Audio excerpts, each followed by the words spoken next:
We are 24 co-creator members away from the sleepy physicist, standing on solid ground. If you want to be part of that, Patreon link is in the description. There is a particular quality to silence at 2 a.m. that daytime silence doesn't have. It has weight. Not the dramatic weight of something about to happen, just the ordinary, unremarkable weight of a world that has gone somewhere else and left you behind with a screen and a cooling cup of something you forgot to drink. That's where this begins. Not in a telescope dome, not in a gleaming facility with government funding and a press office standing by. In a chair.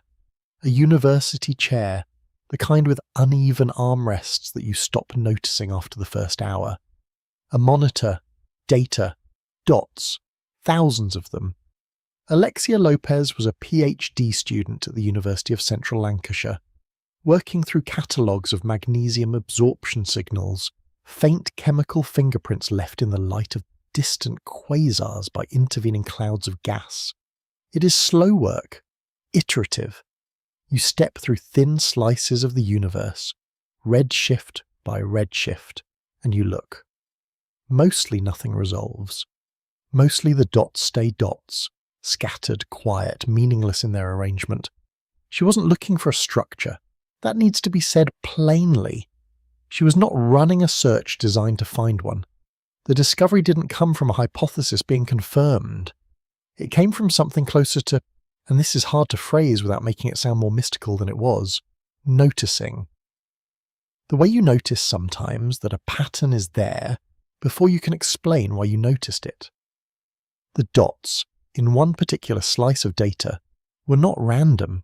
They curved, a crescent, almost symmetrical, stretching if the distances were right, and she would spend months making sure they were, across something so large that the number, when she first worked it out, probably didn't feel like a number at all. It probably felt like a mistake. 3.3 billion light years. Not across, not the void between one side and the other. The structure itself, the arc, end to end. Sit with that for a second, if you can. A beam of light moving at the only speed light is capable of moving would need 3.3 billion years to cross it. The Earth is 4.5 billion years old. The dinosaurs vanished 66 million years ago. The entire span of complex animal life on this planet is shorter, by a wide margin, than the distance it would take light to travel the length of what she was looking at on a university monitor, in a chair with uneven armrests, sometime around the late hours when the rest of the building had long since emptied. She was not, at that moment, overturning cosmology.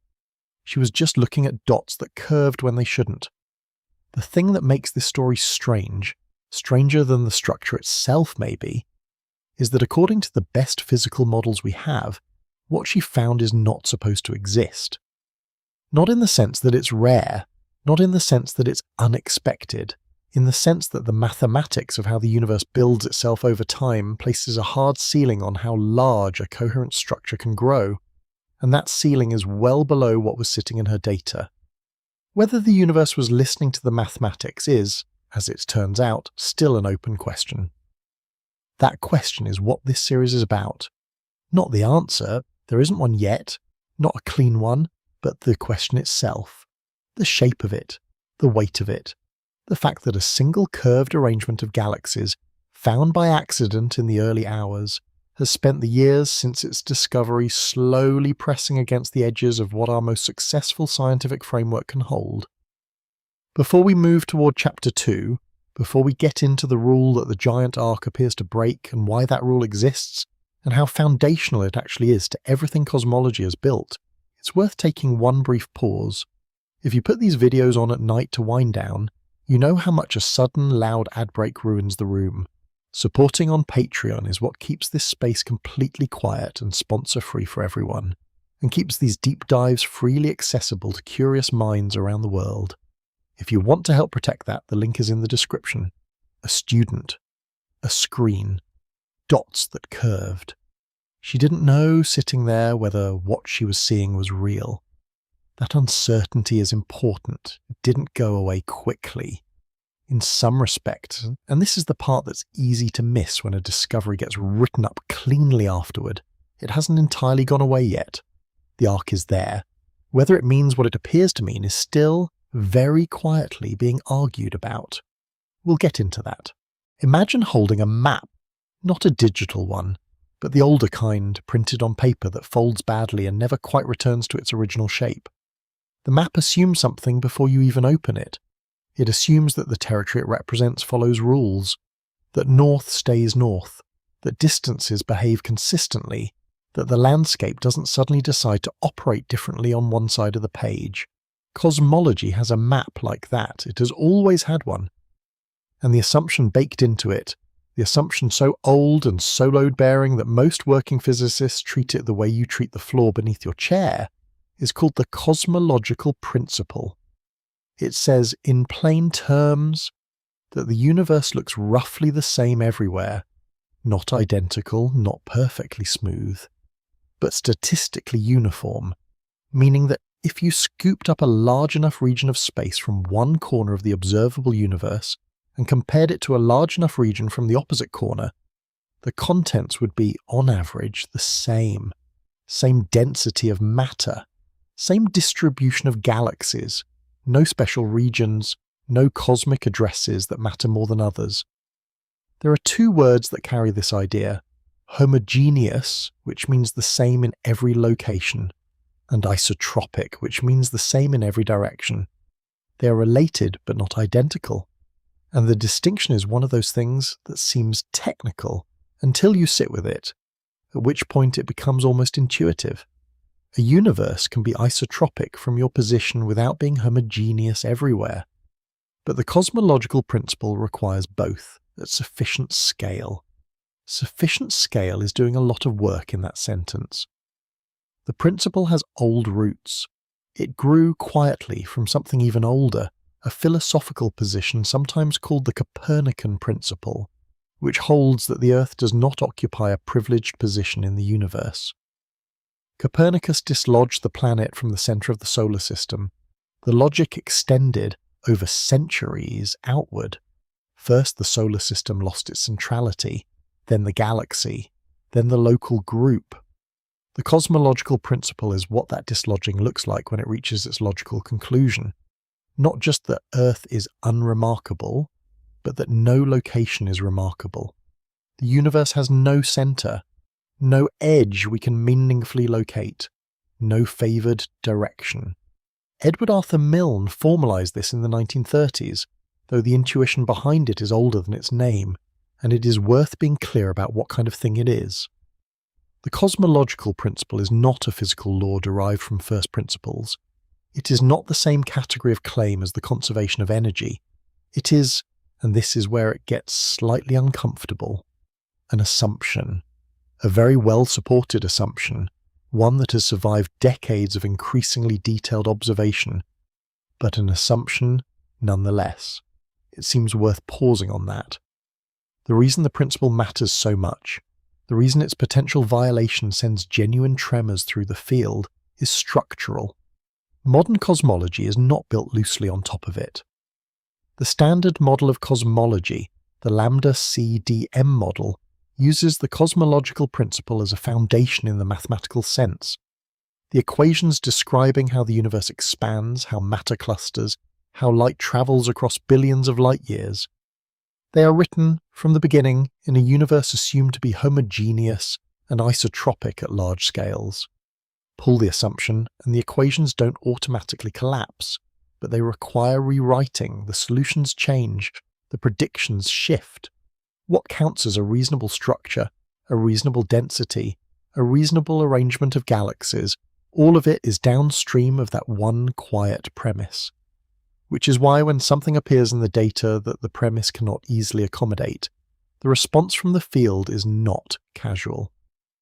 The giant arc is not a puzzle in the sense of a missing piece. It is, if real, a puzzle in the sense of a piece that doesn't belong to the current box. Whether the box needs replacing or whether the piece is being misread, that argument is still running. The universe was not always this size. That sounds obvious when you say it. Of course it wasn't. It expanded. It is still expanding. But there's something that gets lost in that familiar framing. Something about what expansion actually means for the stuff inside it, and why the timing of everything matters enormously for how large a structure can grow before the universe, in a sense, outruns itself. Start here. In the very early universe, fractions of a second after the Big Bang, in conditions of temperature and density that have no comfortable analogy in ordinary experience, matter and energy were packed together so tightly that the whole thing behaved less like a collection of particles and more like a single violently agitated fluid. Nothing was separate. Nothing was distinct. There were no galaxies, no gas clouds, no structures of any kind, just heat and pressure, and the slow arithmetic of physics beginning to sort things out. Gravity was working even then, pulling slightly denser regions toward themselves. But radiation pressure was pushing back, photons shoving outward against the inward tug of matter, creating a kind of standoff that rippled through the early universe as sound waves, actual sound waves, pressure waves moving through the primordial fluid at roughly half the speed of light. This went on for about 380,000 years. Then something changed. The universe cooled enough that electrons and protons could combine into neutral hydrogen atoms, a moment called recombination. And when that happened, the photons that had been trapped in the fluid were suddenly free to travel. The pressure that had been pushing outward dropped, almost instantly in cosmic terms, to almost nothing. The sound waves stopped. Whatever scale they had reached at that moment, whatever distance they had managed to travel in 380,000 years, moving at roughly half the speed of light through a medium that was itself expanding, that scale got frozen in, baked into the distribution of matter, a preferred distance, a physical imprint. That imprint is called the Baryon Acoustic Oscillation Scale, and it sits at roughly 490 million light-years. It is, in a sense, the natural drumbeat of early universe physics, a spacing that shows up persistently in the way galaxies cluster across the sky. But that's not the limit. The limit is larger. Structure formation, the process by which gravity accumulates matter into galaxies, then clusters, then superclusters, then the filaments and walls of the cosmic web, takes time. It requires density fluctuations to grow slowly under the patient pull of gravity, and the universe, for all its age, has not been running this process indefinitely. There was a period of rapid inflation in the earliest moments, which smoothed out large-scale irregularities.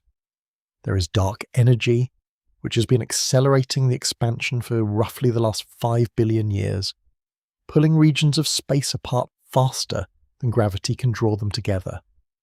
Both of these things, inflation's smoothing at the beginning, dark energies stretching at the recent end, act as constraints on how large a gravitationally coherent structure can grow. Inflation sets the initial conditions. Dark energy sets a clock.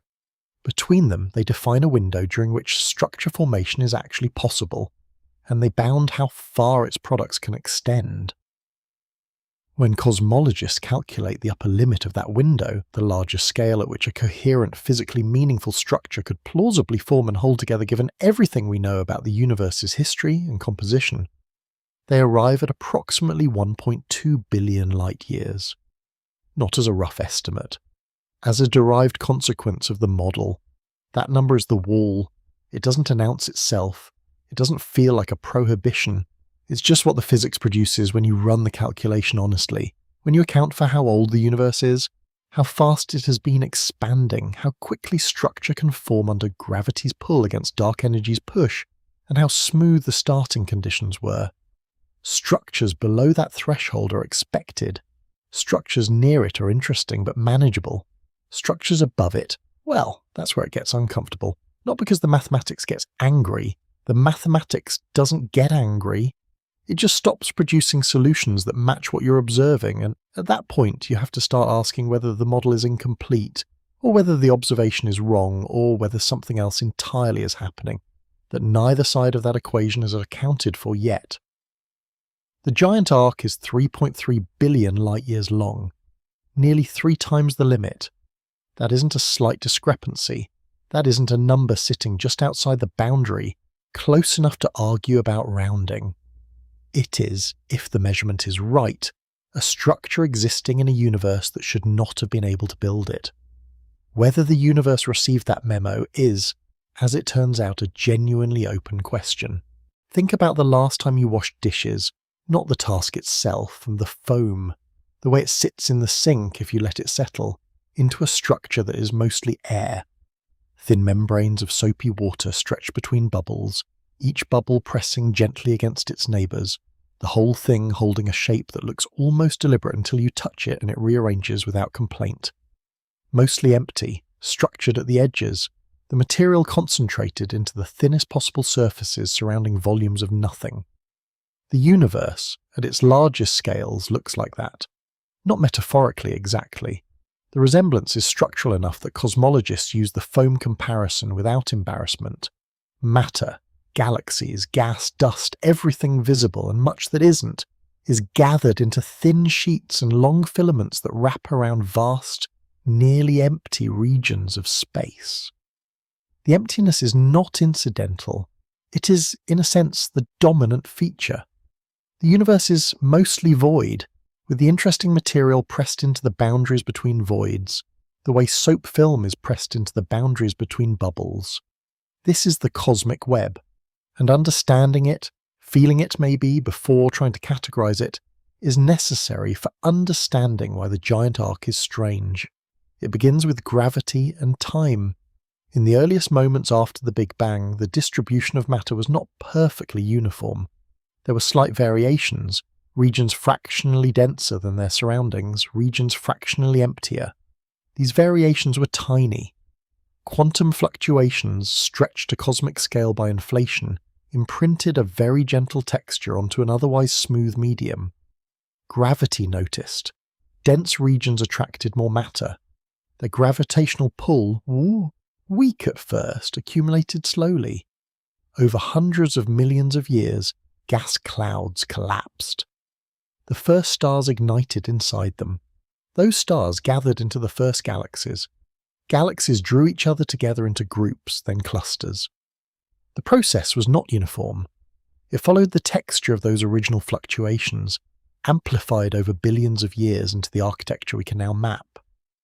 While dense regions were pulling matter inward, the spaces between them were doing the opposite, emptying out. Matter flowed away from under dense regions, drawn toward the growing concentrations elsewhere. The voids grew. They are still growing, pushed outward by dark energy, expanding into regions of space that contain, in some cases, almost nothing.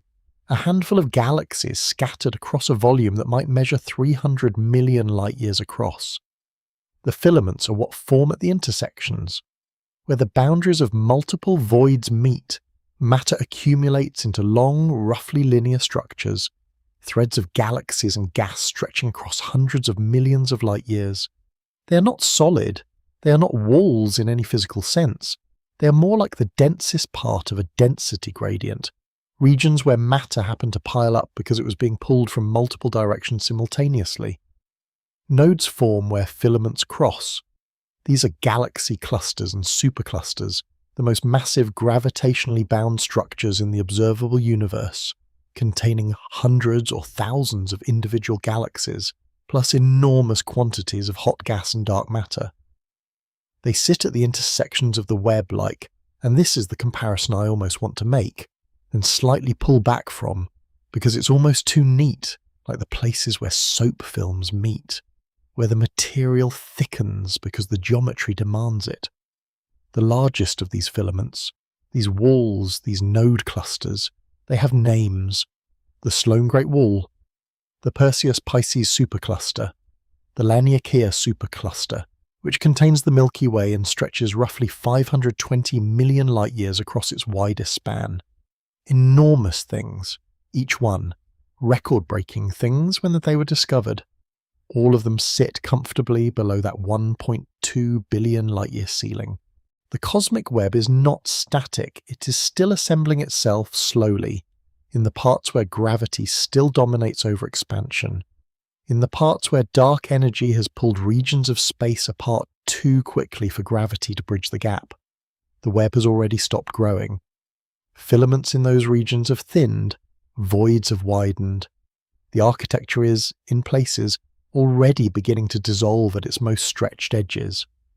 What exists now, the web as it is a snapshot of a process that has been running for nearly 13.8 billion years. A process that produces structures up to a certain size and then stops. The physics of it is well understood. The predictions are well tested. Simulations of cosmic structure formation reproduce the web with remarkable fidelity. The filaments, the voids, the nodes, the walls, all emerging naturally from the initial conditions and the known forces. These simulations do not generally produce anything close to 3.3 billion light-years. That is the thing sitting quietly at the edge of this chapter. The cosmic web is real and well mapped and well understood. And somewhere inside it, in the direction of Boötes, at a distance of 9.2 billion light-years, there is something that the web's known rules do not seem to have room for. Light doesn't arrive clean. That's the thing that gets lost when we talk about starlight or distant signals, as though their message is sent and received intact. By the time light from a very distant source reaches a telescope on Earth, after travelling for billions of years across a universe that is full of things, it carries marks. Not damage exactly, more like the accumulated record of every interaction it had along the way, every cloud of gas it passed through, every element it encountered that was tuned by its own atomic structure to absorb a very specific wavelength. Think of an old passport, not a new one, an old one used often. The pages thick with entry stamps from different countries, different years, the ink a little uneven, some impressions clearer than others. The passport didn't start that way. It left blank. Everything written into it was written by the places it passed through. The object itself became a record of its own journey, without anyone intending that. The stamps are just what happens when you cross a border. Light works like that. And the stamps, in this case, are called absorption lines. Every element absorbs light at specific wavelengths, precise frequencies determined by the quantum structure of its electrons. When light passes through a cloud of gas containing, say, hydrogen, the hydrogen atoms pull certain wavelengths out of the passing beam and hold them. What continues onward is the original light, minus those frequencies. When that light is spread into a spectrum, broken apart by wavelength the way a prism breaks white light into colour, the missing frequencies appear as dark lines. Gaps. Absences at very particular positions. The positions are not arbitrary. Each element has its own pattern of lines, as distinct as a fingerprint. Sodium absorbs at one set of wavelengths, calcium at another, hydrogen at another. The pattern is fixed by physics and does not vary, which means that when you look at the spectrum of a distant light source and find a set of dark lines, you can identify exactly which element made them, regardless of how far away it was, regardless of how long ago the light passed through it. This is absorption spectroscopy, and it is, quietly, one of the most powerful tools in astronomy, not because it tells you what a source is made of, but because it tells you what the light passed through on the way. Magnesium enters here, specifically magnesium that has lost one electron, ionized magnesium written MgII in the notation of spectroscopy. This particular ion absorbs light at two closely spaced wavelengths, producing a pair of dark lines called a doublet. The doublet is distinctive enough to identify reliably, even in complex, crowded spectra. And crucially, this is the part that made it useful to Lopez and her team. It appears in the spectra of background quasars when their light has passed through a galaxy's halo. Not the galaxy itself. The diffuse envelope of gas surrounding it, which is heated by nearby star formation, which is exactly the kind of environment that produces singly ionized magnesium. So when you detect an MgIA doublet in a quasar's spectrum, you're not seeing the quasar. You're seeing the record of something the quasar's light passed through. A galaxy, or something very like one, positioned somewhere between the quasar and your telescope. The quasar is the lamp. The galaxy's gas halo is the border crossing. The absorption line is the stamp. And because the stamp carries a redshift, a stretching of its wavelength caused by the expansion of the universe between the moment of absorption and the moment of detection, you can calculate with reasonable precision how far away the absorbing galaxy was. Not an estimate, a measurement with the kind of accuracy that other large-scale structure surveys have historically struggled to achieve. This matters more than it might initially seem. Mapping large-scale structure usually requires detecting galaxies directly, measuring their light, determining their redshifts, building a three-dimensional picture of their distribution.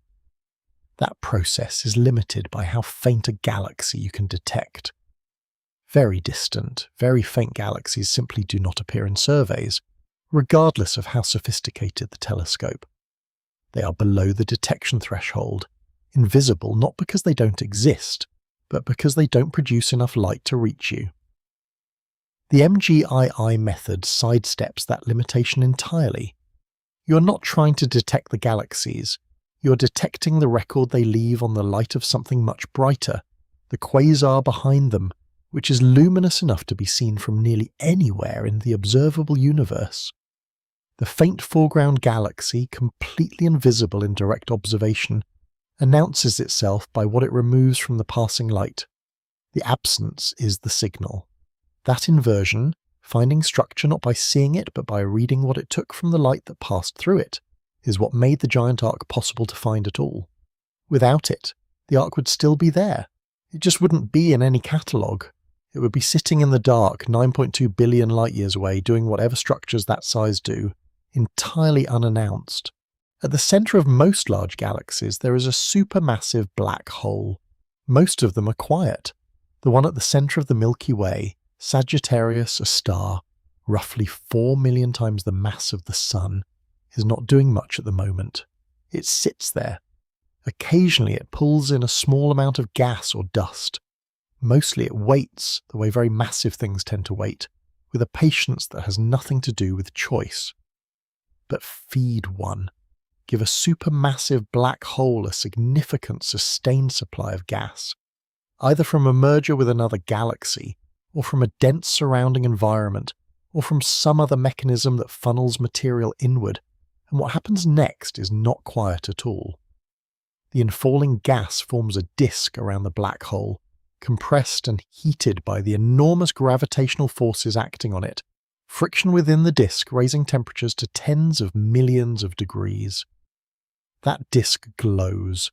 Not gently, it radiates across the entire electromagnetic spectrum with a luminosity that can exceed the combined output of every star in the host galaxy, sometimes by factors of hundreds.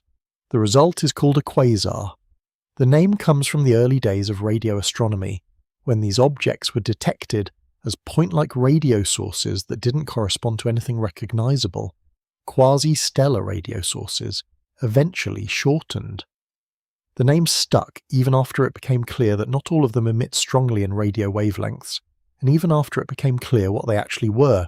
What they actually are is this: the brightest sustained sources of light in the observable universe. Not the brightest events, gamma-ray bursts briefly outshine them. But in terms of sustained continuous luminosity across billions of years, nothing else comes close. A single quasar can outshine an entire galaxy of 100 billion stars. Some outshine galaxies by a factor of 1,000. They are visible across distances that make most astronomical objects effectively invisible, detectable at redshifts above 6, meaning we can see them as they existed when the universe was less than 1 billion years old. This is what makes them useful, not the violence of them, though that is, in its way, difficult to look directly at without something happening in your thinking, kind of after-image that lingers, but the reach, the sheer unreasonable distance across which a quasar's light remains detectable. The Sloan Digital Sky Survey, SDSS, spent years cataloguing the sky with a dedicated telescope in New Mexico, building one of the most comprehensive maps of the observable universe ever assembled. Among its products were catalogues of quasars, hundreds of thousands of them spread across the sky, their spectra measured, their redshifts calculated, their positions recorded. Each one of those quasars is a light source sitting at an enormous distance, and between each one and the telescope that detected it, there is a column of space, billions of light years of it, containing whatever happens to be in the way. Gas clouds, galaxy halos, filaments of the cosmic web, all of it invisible in direct observation, but all of it leaving marks on the quasar's light as it passes through. The STS quasar catalogues are, in this sense, not just catalogues of quasars. They are a record of every absorption event that occurred along tens of thousands of separate lines of sight, each one a different path through a different column of the universe, each one carrying a slightly different set of chemical fingerprints from whatever it encountered on the way. Lopez and her team use catalogues built from SDSS data containing 63,876 MGII absorbers, each one representing a detection of ionized magnesium in a quasar's spectrum, each one marking the position of a galaxy or gas halo somewhere along that line of sight. The quasars themselves were not the subject. They were the infrastructure. Background lamps, positioned by chance at useful distances, their brightness making it possible to read the chemistry of things far too faint to detect directly. Lighthouse is almost the right word. Almost, but a lighthouse is a warning, and there's something slightly wrong about that framing. These are not warnings. They're just bright. Extravagantly, accidentally, usefully bright, in a universe that is mostly dark, illuminating by their existence alone the invisible structure of everything between them and us. The SDSS gave astronomers tens of thousands of those lines of sight simultaneously. What Lopez did with them is the next part of the story. There is a moment with binoculars, if you've ever adjusted a pair while pointing them at something distant, where the image is soft. Everything is roughly the right shape, roughly the right colour, but the edges don't quite exist. You can see that something is there, you cannot see what it is. Then the focus ring moves a fraction further, and the edges arrive. Suddenly, without warning, the thing that was a smear becomes a thing. Redshift precision works something like that. When astronomers map large-scale structure, building three-dimensional pictures of where galaxies sit in the universe, they need to know not just where a galaxy appears on the sky, but how far away it is. Distance in cosmology is measured by redshift, the stretching of light wavelengths caused by the expansion of the universe between a source and an observer. Higher redshift means greater distance. But measuring redshift accurately requires measuring the spectrum of a galaxy precisely enough to identify its spectral features and calculate how far they've shifted. Conventional galaxy surveys do this. They have been doing it for decades, with increasing sophistication. The Sloan Digital Sky Survey itself produced galaxy redshift catalogues of extraordinary depth and breadth. But there is a limitation built into the method. It requires detecting the galaxy directly. And detecting a galaxy directly means the galaxy needs to be bright enough to produce a measurable spectrum. Below a certain luminosity threshold, galaxies simply don't make it into the catalogue. They are present in the universe but absent from the map. The MGII method doesn't detect galaxies directly. It detects the chemical record they leave on the light of background quasars, and that distinction matters more than it first appears. When ionized magnesium in a galaxy's gas halo absorbs a pair of wavelengths from a passing quasar's spectrum, it produces an absorption doublet at a very precise position. The position encodes the redshift of the absorbing material with an accuracy that comes not from the galaxy's own brightness, but from the quasars, which is, as established, extraordinary.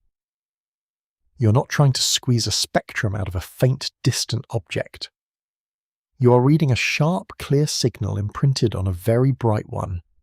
The redshift precision of MGII absorbers is, as a result, considerably better than what conventional photometric surveys typically achieve for faint galaxies at comparable distances.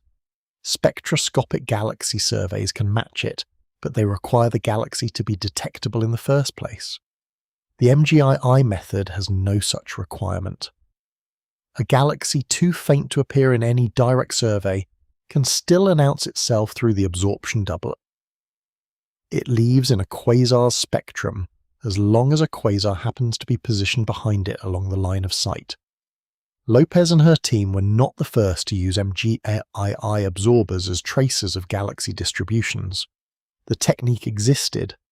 Catalogues of MGII absorbers had been built from SDSS data, most notably by Zhu and Menard, whose catalogue Lopez's work drew from directly.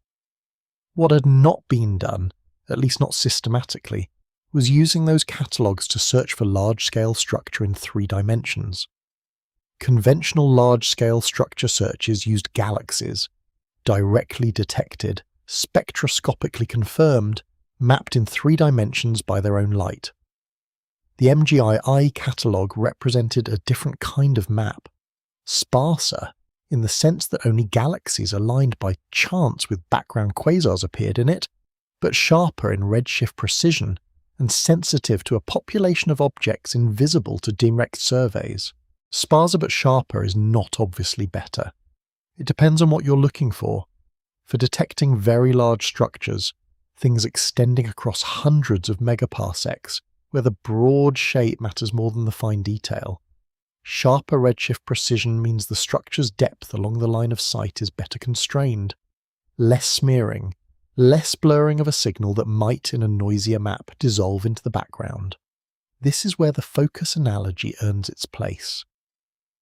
The MGII method may have revealed the giant arc not because it was more sensitive in some general sense, but because its particular kind of precision, sharp redshift, population of otherwise invisible galaxies, was exactly matched to the scale and depth of what was there to be found.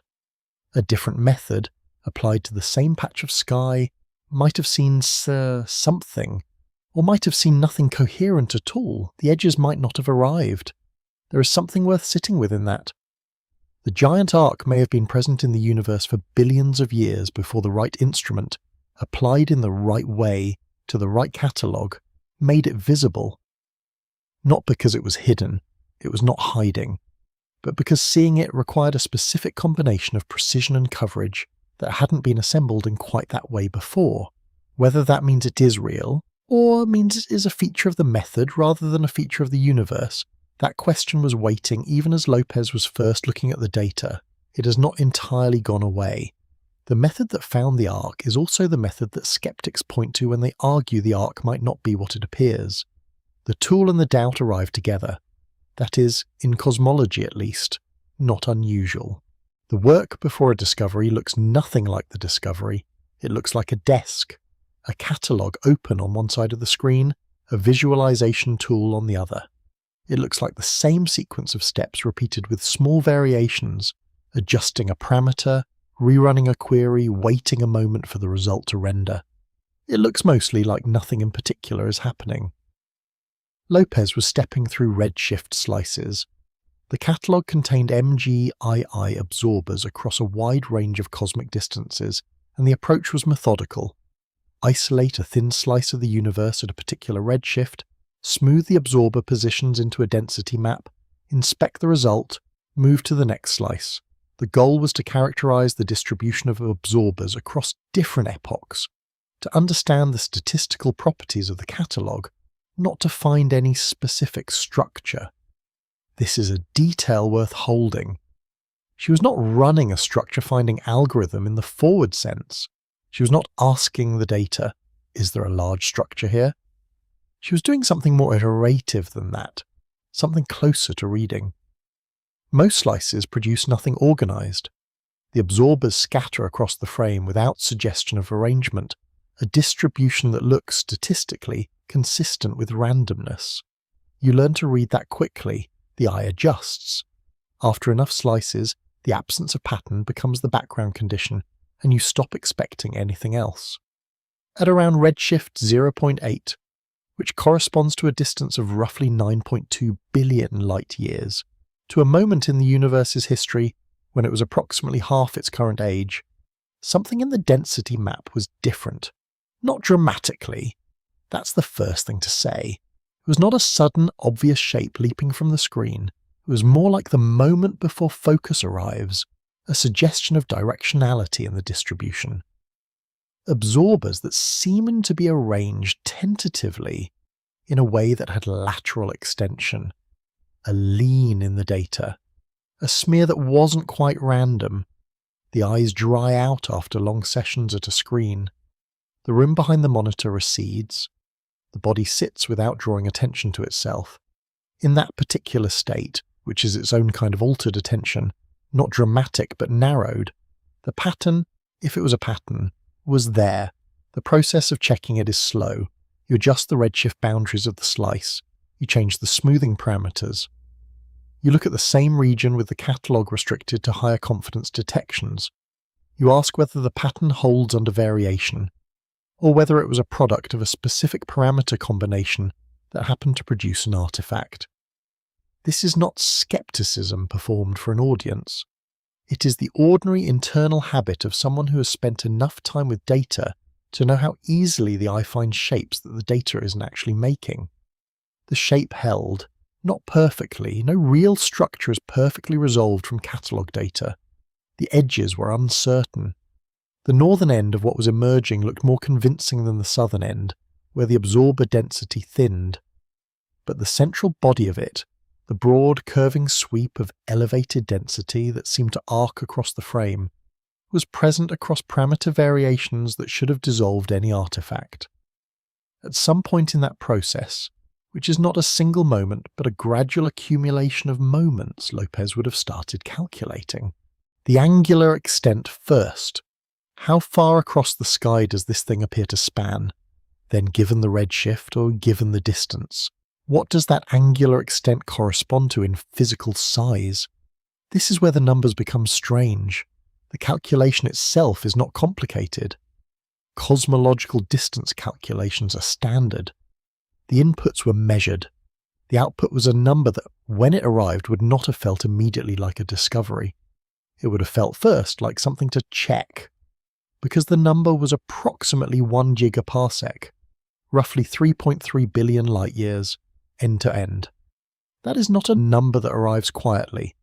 It arrives as something that needs to be verified, because it sits so far outside what the standard model of structure formation permits that the first reasonable response is not wonder, it is suspicion of the data, of the method, of the calculation, of your own eyes, which have been fixed on a screen for long enough, of that the room around you has gone soft and peripheral and the floor feels distant beneath the chair. Discovery in its actual form is mostly discomfort, not the discomfort of something going wrong, the discomfort of something that might be going very right in a direction you weren't prepared for, with implications you can't yet fully see. The arc was there, or something arc-shaped was in the data, which is not quite the same statement, and Lopez would have known that distinction mattered, still matters. What she had found, or what had found her, was either one of the largest structures ever detected in the observable universe, or it was an artifact of a method applied to sparse data in a particular redshift slice with a particular smoothing kernel. Both possibilities sat on the screen at the same time. Both, in some respects, are still sitting there. Put aside the implications for a moment. Put aside the cosmological principle and the size limit and the debate about whether it should exist. Just look at it. The giant arc is a crescent. Not a perfect one. Nothing at this scale is perfect. But something close enough to symmetrical that the resemblance is not coincidental. It curves. One broad sweeping bend, elongated along its length, narrow in its width, relative to how far it extends. The whole thing oriented in the sky like a parenthesis, drawn by something that had a very long arm and a very steady hand. It is approximately 3.3 billion light-years from end to end. That number has appeared before in this series, and it will probably keep appearing because it is the kind of number that does not stay put in the mind. You read it or hear it, and something in the brain nods, yes, very large, and then the number dissolves back into abstraction because there is no cognitive anchor for it. There is no experience of 3.3 billion light-years. There is no way to feel it. What the brain substitutes quietly and without asking permission is a feeling. Something like the feeling of looking at an ocean from a cliff and understanding, without being able to measure it, that there is a great deal of water below. That substitution is probably the most honest response available. The number itself is not holdable. What helps sometimes is building the scale from something smaller. The Milky Way, our galaxy, the one containing the Sun and every star visible to the naked eye, is roughly 100,000 light-years across. It is large enough that light takes 100,000 years to cross it, which already exceeds the entirety of modern human history by a factor of roughly 50. The distance to the Andromeda Galaxy, our nearest large neighbour, is about 2.5 million light-years. The distance across the local group, the small cluster of galaxies that includes the Milky Way, Andromeda, and a few dozen dwarf galaxies, is perhaps 10 million light-years. The giant arc is 3,300 times longer than the Milky Way is wide. It is 330 million light-years across at its widest, a width that is itself larger than many of the structures cosmologists describe as significant. The Virgo cluster, the nearest large galaxy cluster to the Milky Way, fits inside that width with room to spare. The structure is composed of galaxies and galaxy clusters, threaded with gas and dust. The 44 mg IOI absorbers that mark it in the catalogue each correspond to at least one galaxy. Some likely correspond to more than one, depending on the geometry of the line of sight. The overdensity of the structure, the degree to which it contains more matter than a random region of the same volume would be expected to contain, is measured at approximately 1.3 times the background density, plus or minus 0.3. That is not an extreme overdensity in the language of galaxy clusters, where the numbers climb much higher. But at this scale, across a volume this vast, even a modest elevation in density represents an enormous concentration of matter in absolute terms. What this is not, and the distinction matters, is a gravitationally bound object. The giant arc is not a cluster. It is not held together by its own gravity the way a galaxy or a galaxy cluster is held together. It is a large-scale arrangement, a pattern in the distribution of matter across space, tracing the denser regions of what may be a filament or wall in the cosmic web, but not a thing that will persist indefinitely through its own gravitational coherence. It is, in this sense, more like a wave shape in water than like a solid object.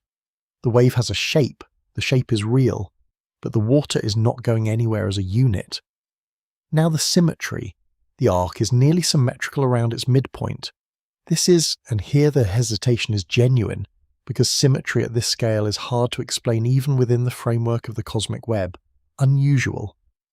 Filaments and walls in the cosmic web are not typically symmetrical in any meaningful sense.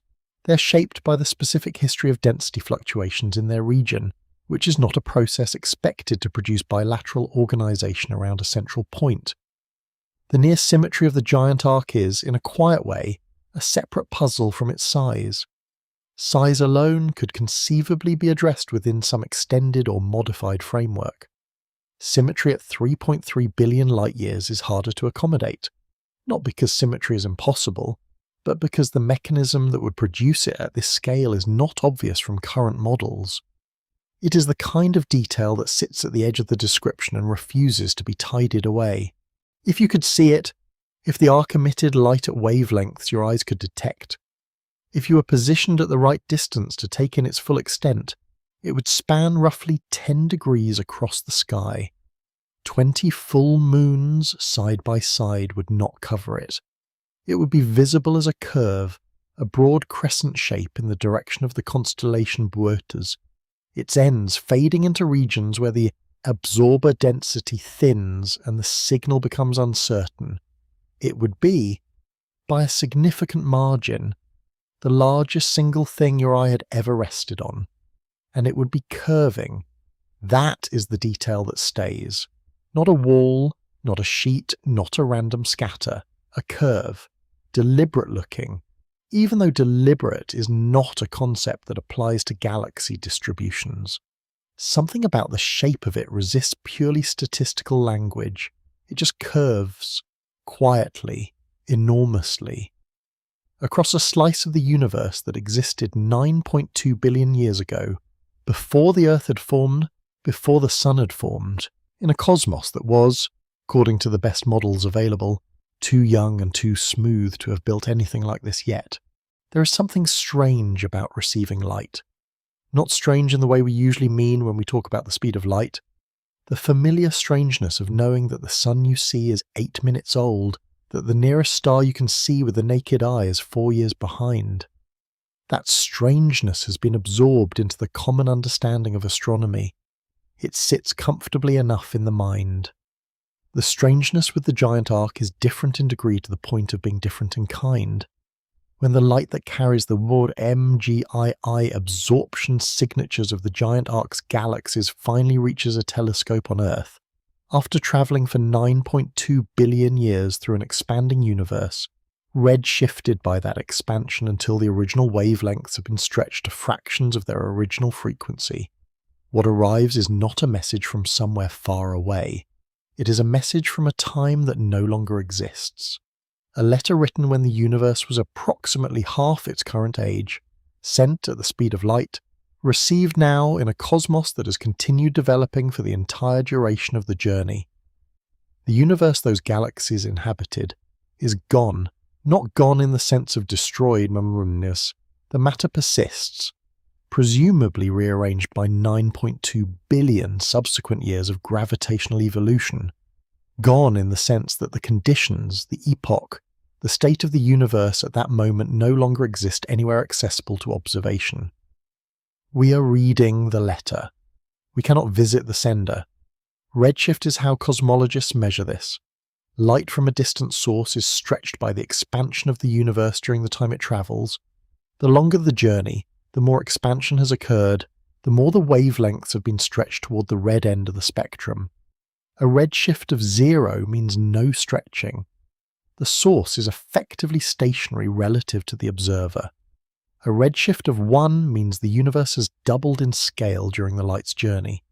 The giant arc sits at a redshift of approximately 0.8. That number encodes a specific moment in cosmic history. At redshift 0.8, the universe was roughly 5.8 billion years old, compared to its current age of 13.8 billion years. The gap between then and now is approximately 8 billion years.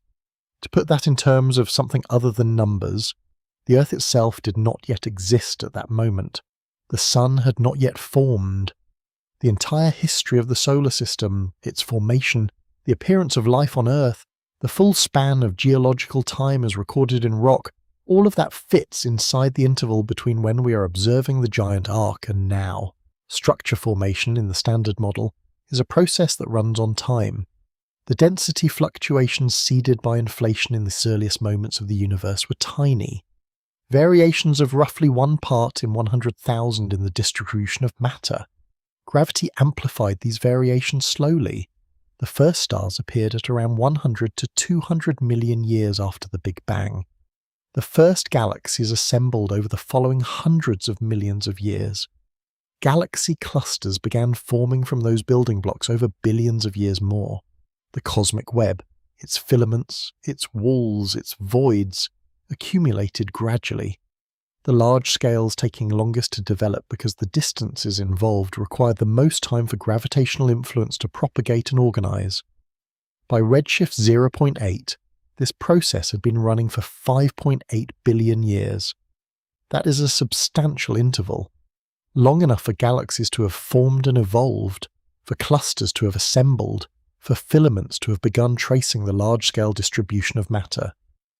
But according to the standard model's calculations of how quickly structure can grow, constrained by the initial smoothness of the universe, the density of matter and dark energy, and the rate of expansion, it is not long enough to produce a coherent structure spanning 1 gigaparsec. The mathematics of structure growth has a pace, and the giant arc at the redshift where it sits is ahead of it. Or, and this is the hesitation that feels necessary here, something is. Whether that something is a genuine gigaparsec structure or an artifact of the detection method is a question that the redshift measurement alone cannot settle. There is an additional layer to this that is easy to pass over. The universe at redshift 0.8 was not just younger, it was denser. The same amount of matter, roughly, distributed across a smaller volume because the universe has expanded since then. A denser universe produces stronger gravitational interactions over shorter timescales. In some respects, structure formation at earlier epochs proceeds more rapidly per unit time than it does today. But this does not resolve the problem. The density enhancement helps gravity work faster at small and at intermediate scales. At the gigaparsec scale, the scale of the giant arc, the relevant physics is not just local gravity but the competition between gravity and the expansion of space itself. At large enough scales, expansion wins. Matter cannot organize across distances greater than what gravity can bridge before expansion pulls those regions apart. That competition has a calculable outcome. The outcome is the 1.2 billion light-year ceiling. At redshift 0.8, the ceiling was lower still. So what the giant arc is asking, if it is real, is not just how a structure this large exists anywhere. It is asking how a structure this large existed then, in a universe that was younger, faster expanding in relative terms, and by all conventional calculations even less capable of producing something at this scale than the universe is today. The letter arrived. The handwriting is clear enough to read.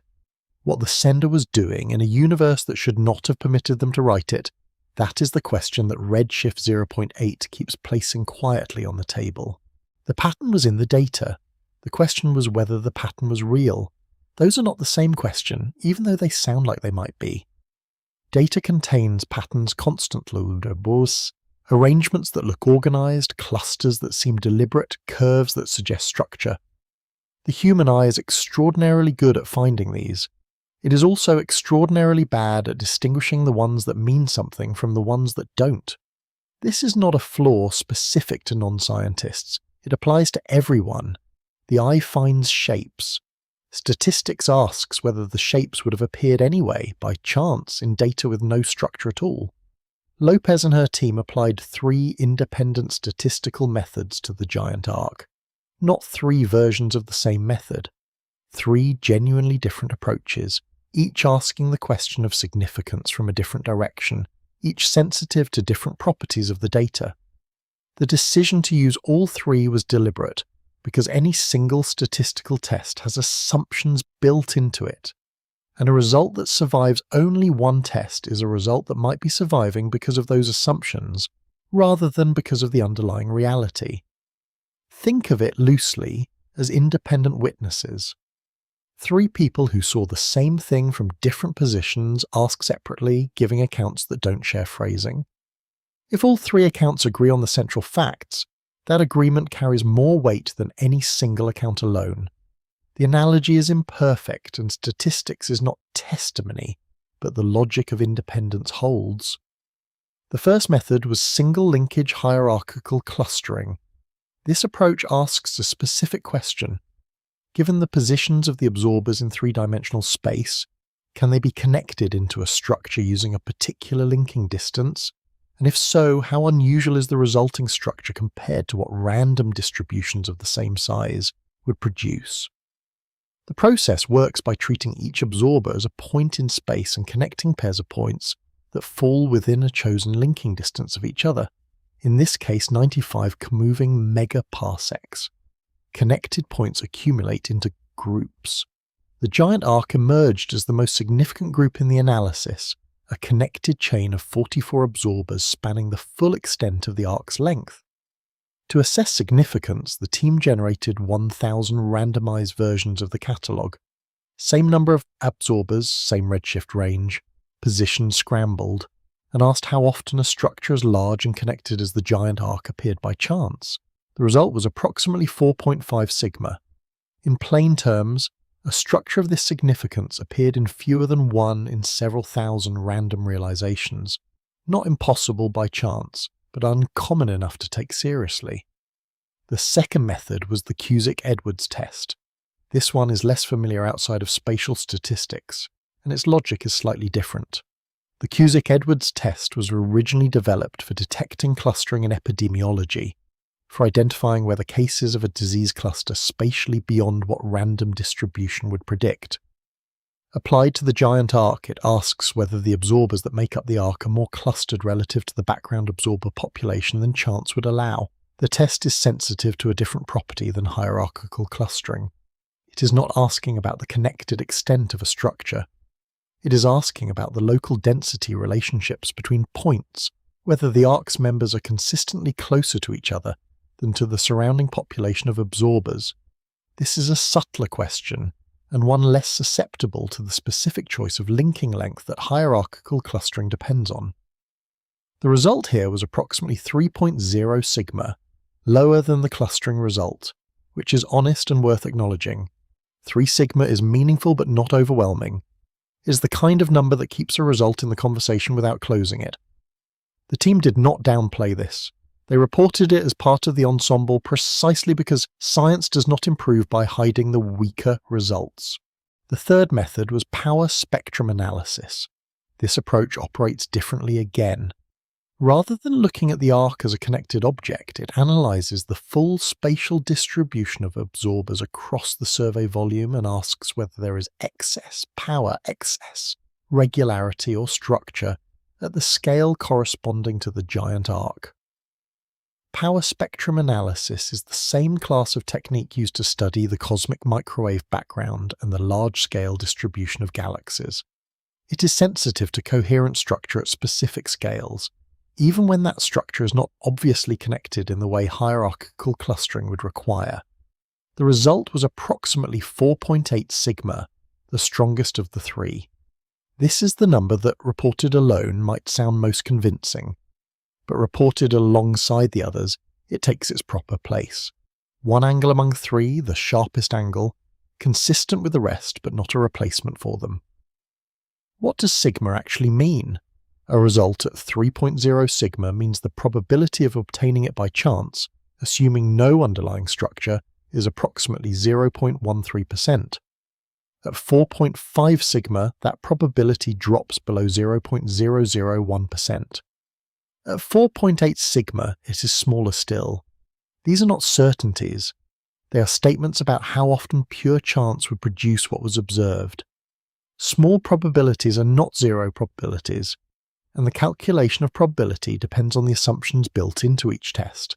Assumptions about what random looks like, about the properties of the catalogue, about the redshift slice being examined. This is where the hesitation lives, not in the numbers themselves, which are what they are, but in the assumptions underneath them.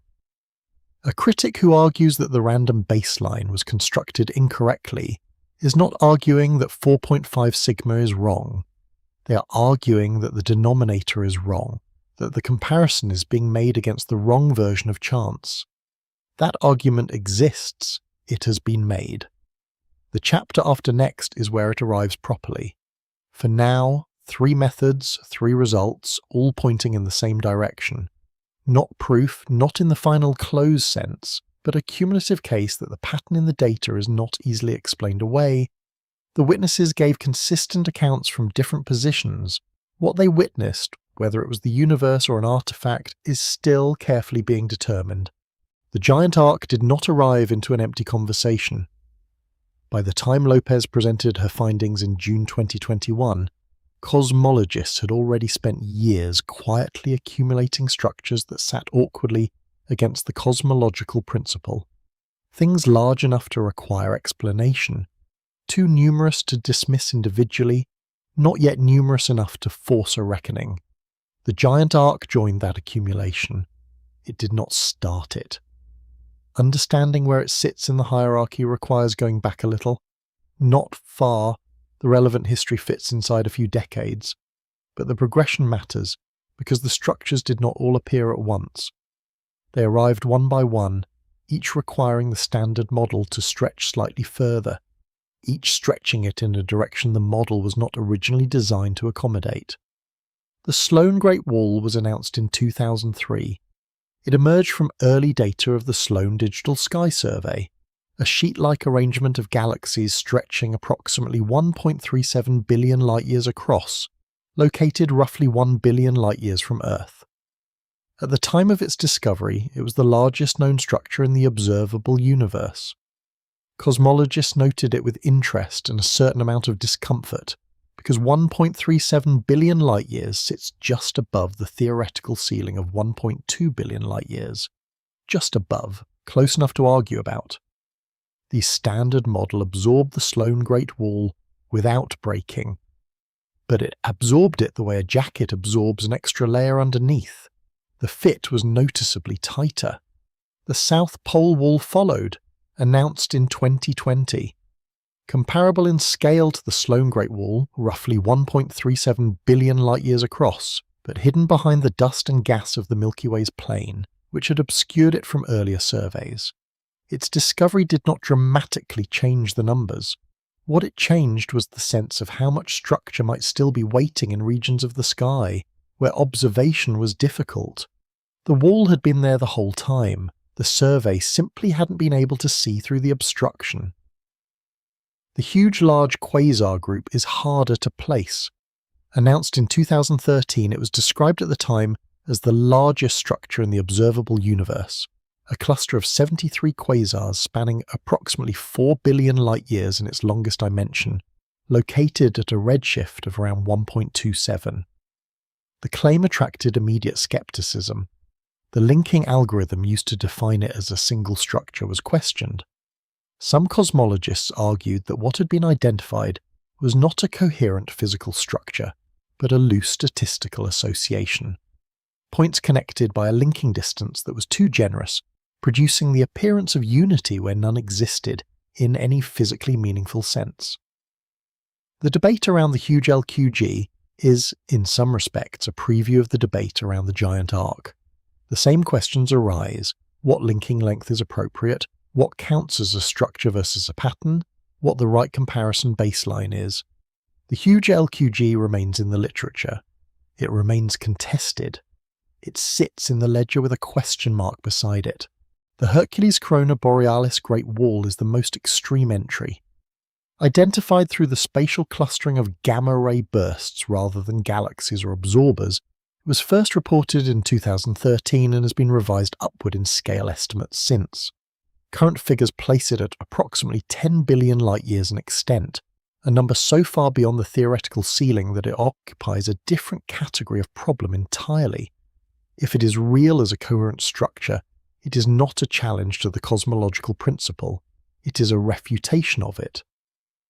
The qualification is important. The Hercules Corona Borealis Great Wall is detected through gamma-ray bursts, which are rare, unevenly distributed observationally, and subject to selection effects that complicate the statistical interpretation. The case for it is not as methodologically clean as the case for galaxy-based structures. Many cosmologists treat it as a preliminary finding requiring much stronger confirmation before its implications can be taken seriously. But it is in the ledger. The entry is there, with its own set of question marks, its scale sitting at the far end of a list that keeps extending past the point where the standard model can comfortably accommodate new additions. This is the thing about a growing list. At some point, the act of adding another entry changes character. The first anomalous structure is a curiosity. The second is a coincidence worth watching. By the time you are adding a fifth or sixth entry, each one independently identified, each one using different methods, each one sitting above or well above the theoretical ceiling. The question is no longer whether any individual entry is real. The question becomes whether the ceiling is right. The giant arc is not the largest structure in this list. The Hercules Corona Borealis Great Wall is far larger, if confirmed. The giant arc is not the first to challenge the cosmological principle. The Sloan Great Wall did that gently in 2003. What the giant arc contributes is precision, a detection method with sharper redshift accuracy than most, a statistical case built from multiple independent tests, a near symmetrical shape that adds its own layer of puzzlement on top of the size question. It is, in the current state of the field, one of the better evidenced entries in a ledger that nobody designed to exist and that nobody yet knows quite what to do with. The ledger keeps growing, the ceiling has not moved. Place two things side by side. On one side, the cosmological principle, the foundational assumption that the universe is homogeneous and isotropic at large scales. The premise from which the standard model of cosmology is derived, not loosely, not approximately, but mathematically. The equations describing cosmic expansion, structure formation, the distribution of matter across billions of light years, all of them written in a universe assumed, from the first line, to be smooth at sufficient scale. The theoretical ceiling that emerges from this framework, 1.2 billion light-years. The largest coherent structure that the physics of inflation, gravitational cellular growth, and dark energy's expansion will permit. On the other side, and the giant arc, 3.3 billion light-years, end-to-end, nearly symmetrical, composed of galaxies and galaxy clusters and gas, sitting at a redshift of 0.8, in a universe that was, by the standard model's own account, too young and too smooth at that epoch to have built it. That is the collision. It does not announce itself with sound. It does not produce a visible crack. It simply sits there, two measurements placed adjacent to each other, the gap between them wider than anything comfortable accommodation can bridge. The number 1.2 billion light-years is not a guideline. It is not a rough estimate that carries the implied caveat of maybe a little more on either side. It is a derived consequence of the lambda CDM model, the standard cosmological framework that has survived decades of increasingly precise observational testing. The model takes as inputs the measured density of matter, the measured density of dark energy, the measured rate of expansion, the measured smoothness of the early universe as recorded in the cosmic microwave background. It runs those inputs through well-tested physics. It produces, among its outputs, a prediction about the maximum scale of coherent structure. The prediction is approximately 1.2 billion light-years. The giant arc is 3.3 billion light-years. The discrepancy is not 10%. It is not the kind of difference that sits within measurement uncertainty or theoretical error bars. It is a factor of nearly 3. In the language of physics, a factor of 3 discrepancy between a model's prediction and an observation is not a small adjustment waiting to be made. It is a signal that something in the framework is either missing or wrong, or that the observation itself is not what it appears to be. There is a version of this story where the response is simple.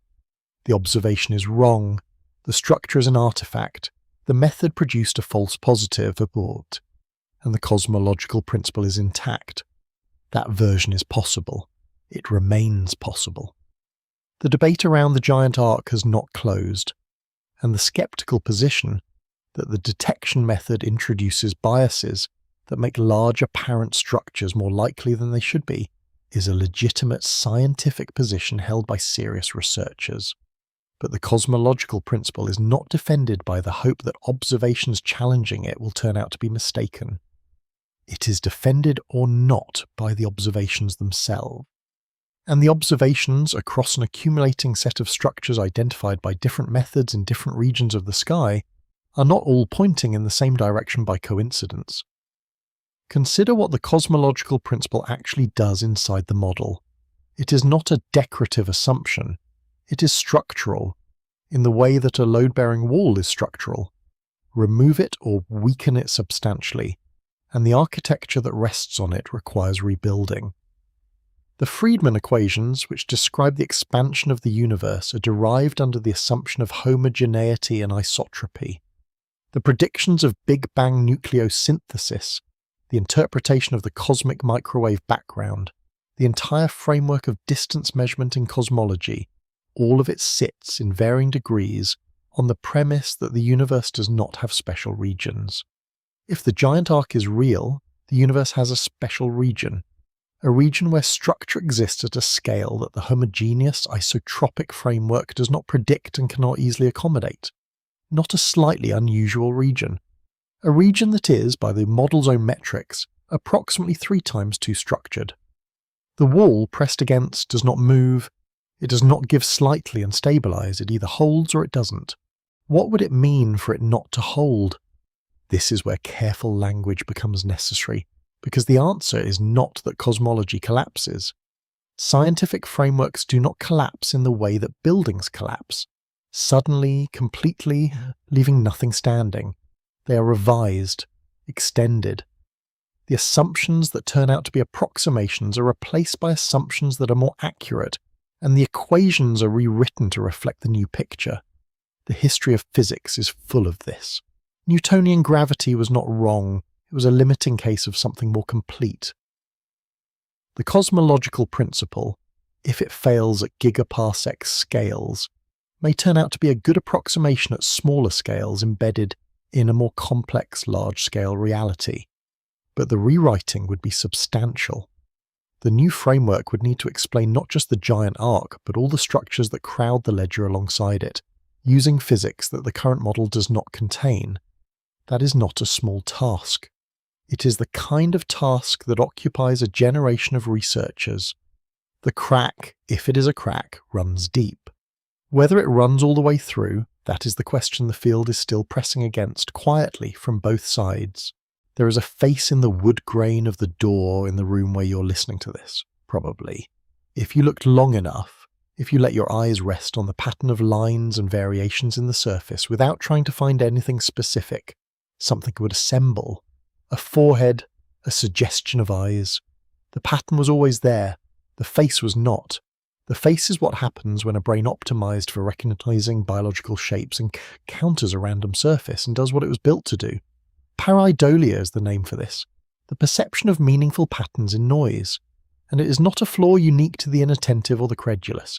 It runs deep, and it runs in everyone, including people who spend their careers working with data, especially, some would argue, in people who spend their careers working with data, because familiarity with a data set creates familiarity with its textures, and familiarity is exactly the condition in which the eye begins to find what it has been trained to expect. Subha Sarkar knows this.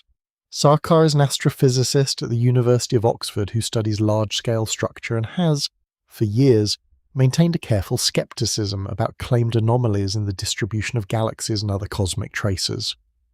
When the giant arc was announced in 2021, he was among the researchers who responded with measured doubt rather than measured excitement. His concern was not with the data itself. The MGII absorbers are real. The quasar catalogue is real. The absorption signals are genuine. His concern was with the interpretive step between the data and the conclusion. The eye, Sarkar has noted in various contexts, has a tendency to pick up patterns. The brain connects dots. When you have a catalogue of tens of thousands of absorber positions spread across a volume of the universe, you have a surface far larger and more complex than any wood grain. The number of potential patterns available to be found, and curves, arcs, walls, rings, filaments, is enormous. The probability that some of them will appear by chance in any large enough catalogue is not negligible. The question is not whether a pattern is present.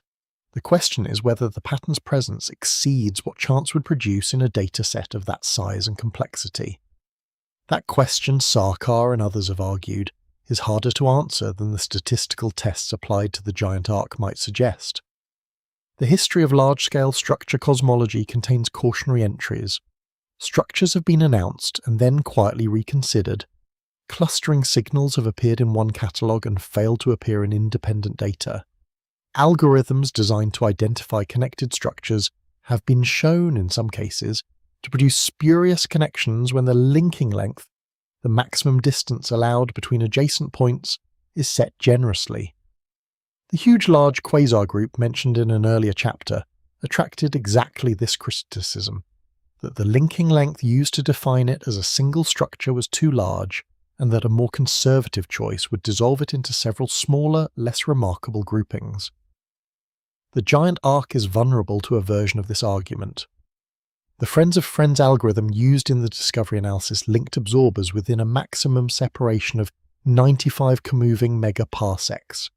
The choice of that particular linking length, rather than 80 or 110 or some other value, was made, the original paper acknowledges, because it produced the clearest identification of the arc in the data.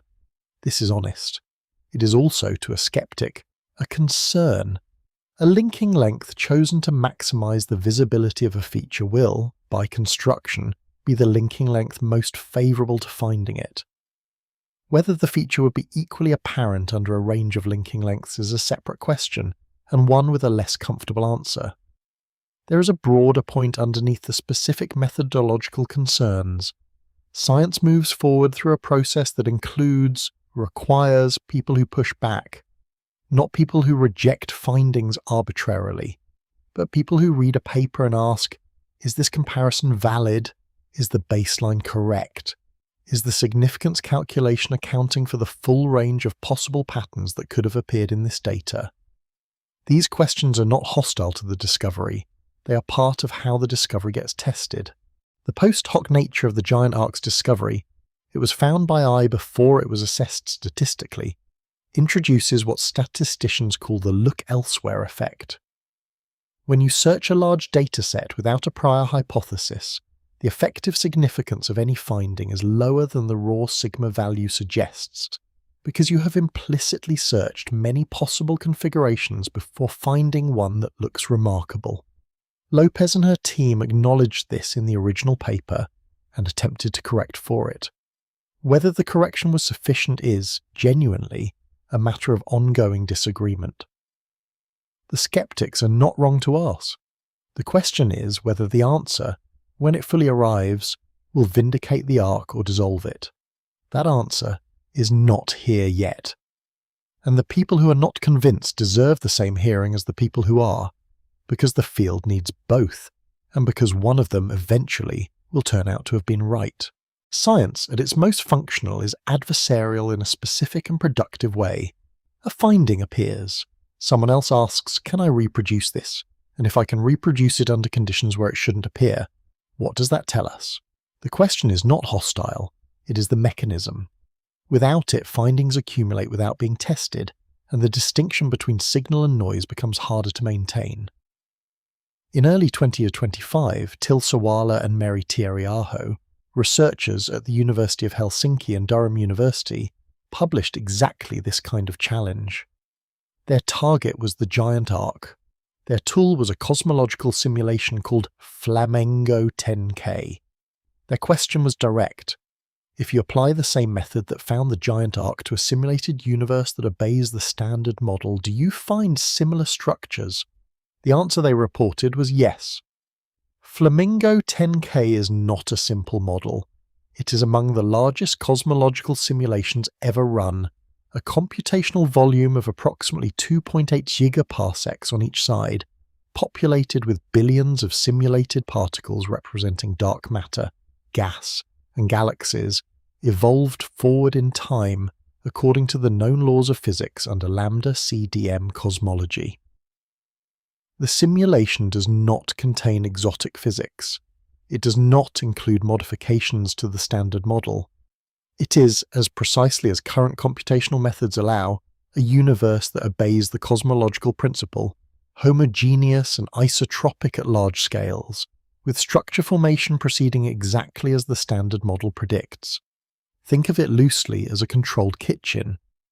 You're trying to determine whether a particular dish requires a special ingredient, one that exists outside normal cooking. The test is to run the same recipe without the ingredient in controlled conditions and see whether the dish appears anyway. If it does, the special ingredient may not be necessary. The recipe here was the detection method. The special ingredient was new physics. Whatever beyond standard model process might be needed to produce a structure as large as the giant arc. Sawala and Tieriaho applied the Friends of Friends algorithm with the same linking length of 95 moving megaparsecs used in the original discovery to halo samples drawn from Flamingo 10K. They look for patterns comparable in scale, connectivity, and over density to the giant arc. They found them, abundantly, in nearly every sampling they investigated. This result, if taken at face value, carries a specific and uncomfortable implication. If a universe built entirely on standard lambda CDM physics, a universe where the cosmological principle holds by construction, routinely produces patterns that look like the giant arc when the same algorithm is applied, then the giant arc's existence is not evidence of anything beyond the standard model.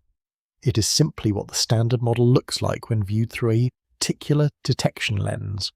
The arc would be real, in the sense that the absorbers are genuinely arranged as the data shows, but it would not be cosmologically significant. It would be a feature of the method, not a feature of the universe. The distinction is crucial and not easy to dismiss. The methodological logic behind the challenge is worth following carefully. The friends of friends algorithm connects points that fall within a specified linking distance. The choice of linking length determines which points get connected, and therefore which structures get identified. A generous linking length, one set at a significant fraction of the typical separation between points in the catalogue, will connect points that are not physically associated, creating the appearance of extended structures where none exist in any physical sense. Sawala and Tiriaho's argument was that a linking length of 95 comoving megaparsecs, applied to a catalogue with the absorber density of the giant arc data, is generous enough to produce large apparent structures even in a spatially random distribution. They demonstrated this not only in Flamingo 10K, but also in purely random point distributions, catalogues with no structure at all, no physics, just randomly scattered points. The algorithm applied to these random catalogues with the same parameters produced arc-like patterns comparable in extent to the giant arc. This is the core of the challenge. Not that the giant arc's absorbers are in the wrong positions, not that the statistical tests were calculated incorrectly, but that the comparison baseline, the definition of what counts as a chance occurrence, was constructed in a way that made the giant arc appear more exceptional than it actually is, relative to what standard physics produces. The result landed with weight in the field. Not universal acceptance, that is not how these things work, and the response from Lopez and Klaus was substantive enough to keep the debate alive. But the Sawala-Tiriaho paper introduced something that the discovery paper had not needed to contend with directly, a concrete demonstration in a well-specified simulation that the method could find giant arc-like patterns in a universe where they should not pose any challenge to the standard model. That demonstration does not close the question. A simulation is not the universe. Flamingo 10K, for all its sophistication, has its own assumptions and limitations built into it. Whether those assumptions affect the comparison in ways that favour the skeptical conclusion is precisely what the subsequent exchange, Lopez and Klaus firing back, was about. But the controlled kitchen produced the dish without the special ingredient. That result requires an answer. The answer is the next chapter. There is something unusual about a scientific disagreement conducted entirely in writing. It moves slowly. It has to. Every claim requires a sentence precise enough to survive being read by people looking for weakness. Every response must engage with the actual argument rather than a paraphrase of it. The tone stays measured even when the stakes are high, because the medium demands it, because a paper is not a conversation, and the civility of the form holds even when the content is a direct challenge to someone's most significant finding. Lopez and Klaus published their response to Sawala and Tiriaho in 2025. It is, in the way of scientific rebuttals, careful and methodical and specific in its targeting. It does not dispute the fact that Flamingo 10K found arc-like patterns. It disputes the conditions under which those patterns were found. And in that distinction, the entire argument turns. The central claim of the counter-response was about the linking length. Sawala and Tiriaho had applied a linking length of 95 comoving megaparsecs to both the observational data and the simulation data. This was, on the surface, a reasonable choice. It was the same linking length used in the original giant arc discovery paper, applied consistently across both datasets to enable direct comparison. But Lopez and Klaus argued that this consistency was precisely the problem. The linking length in the original paper was chosen to match the specific statistical properties of the MGII absorber catalogue: its number density, its spatial coverage, its redshift distribution. These properties are not arbitrary features of the dataset. They reflect the physics of how MGII absorbers are produced and detected. A sparse tracer population with a particular characteristic separation between adjacent members. The appropriate linking length for any friends of friends analysis is not a universal constant. It is a parameter that should be calibrated to the dataset being analysed, specifically to the typical nearest neighbour distance in that dataset. For the MGII catalogue, the appropriate linking length by Lopez and Klaus's calculation was approximately 65 moving megaparsecs, not 95. Measuring with the wrong ruler produces the wrong result, not because the measurement is dishonest, but because the ruler was not designed for the material being measured. If you apply a linking length calibrated to MGII absorber densities to a simulation with a much higher point density, which Flamingo 10K has, containing vastly more traces per unit volume than the sparse absorber catalogue, you will connect points that would not be connected under the correct parameters. You will find structures, large ones. The algorithm is doing exactly what it is designed to do. The problem is that it's doing it in conditions it was not designed for, with a parameter value that effectively lowers the threshold for connection far below what the observational comparison requires. This is the methodological core of the counter-argument.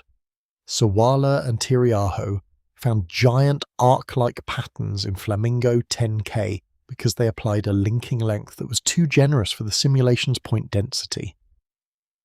When Lopez and Close ran their own analysis of Flamingo 10K, using what they considered the appropriate linking length, calibrated to match the nearest neighbour statistics of the observational data, the gigaparsec scale patterns did not appear. The simulation, run under what they argue were correct conditions, did not produce giant arc analogues. Sawala and Tiriaho responded to this response. They disputed the reasoning behind the alternative linking length, arguing that the calibration Lopez and Close proposed was itself methodologically unjustified, that the choice of 65 megaparsecs lacked a clear theoretical basis, and appeared to have been selected because it produced the desired result, rather than because it followed from principled reasoning about how the algorithm should behave. This is the point in a scientific exchange where the disagreement has moved from first-order facts to second-order methodology.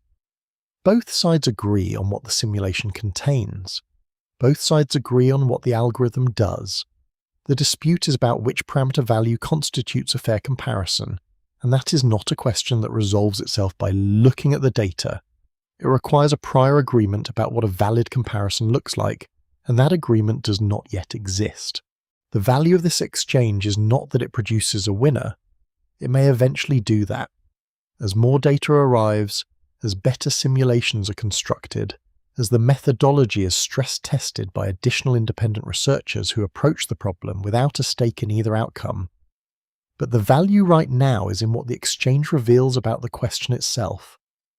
The giant arc's significance hangs at this moment on a methodological dispute about a parameter value. That sounds deflating, as though the cosmic stakes of the finding have been reduced to a technical argument. But the opposite is true. The fact that the debate has been narrowed to something this specific, this linking length, this density calibration, this comparison baseline, means that the question is testable. It has been sharpened to a point where, in principle, a definitive answer is possible. Science works by narrowing. The back and forth between Lopez, Close and Sawala Tiriaho is narrowing. The answer is not here yet, but the shape of how it will arrive is clearer than it was before either paper was written. That is, in its quiet way, progress. 3 years passed. The giant arc sat in the literature, published, challenged, defended, contested, occupying the particular uncomfortable position of a finding too significant to ignore and too disputed to settle. Lopez and Close continued working. The MGII catalogues from the Sloan Digital Sky Survey had been updated with a newer data release, DR16Q, which produced a richer and more complete set of quasar spectra than the earlier catalogues used in the original discovery. More background lamps, more lines of sight, more absorber detections, more data looked at carefully, in the same region of Skeens and the sky, in the direction of Boötes, at a redshift of approximately 0.8, gave them something else. It appeared as an annulus, a ring shape, roughly circular in projection on the sky. The density of MGYY absorbers elevated along its circumference and lower in its interior, the whole structure resolving into something that looked, with enough staring like a circle drawn in galaxies across a patch of the deep universe. The diameter was approximately 400 megaparsecs, in the units that the rest of this series has been using, roughly 1.3 billion light-years across, an enormous structure, at or just above the 1.2 billion light-year theoretical ceiling on its own. A structure that, if it had appeared anywhere else in the sky at any other redshift, would have been the dominant story, the newest entry in the ledger of anomalies. Another structure to be debated, tested, contested. It appeared at redshift 0.8, the same redshift as the giant arc. Redshift is distance, and distance in cosmology is time. A redshift of 0.8 corresponds to a specific moment in the universe's history, a specific epoch, a specific state of cosmic development.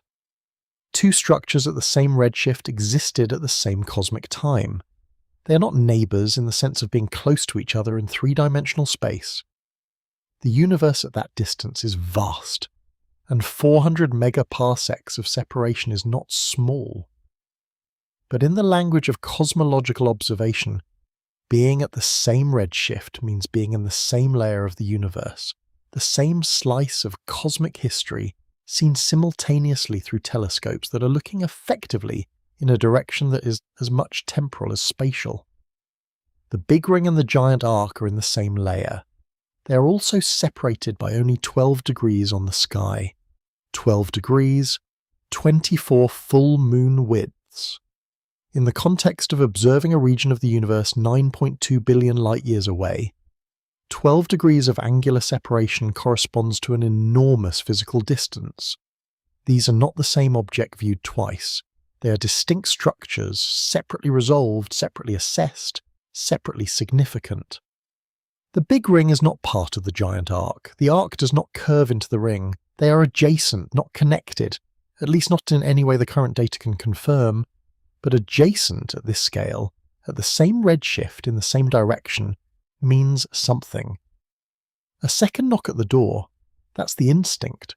But a door is a small thing, and this is not a small situation, and the analogy softens the weight of it in a way that doesn't serve the reality. The reality is this: the same team using the same method, looking at the same patch of sky, at the same cosmic epoch, found a second structure that exceeds or sits at the edge of what the standard model permits.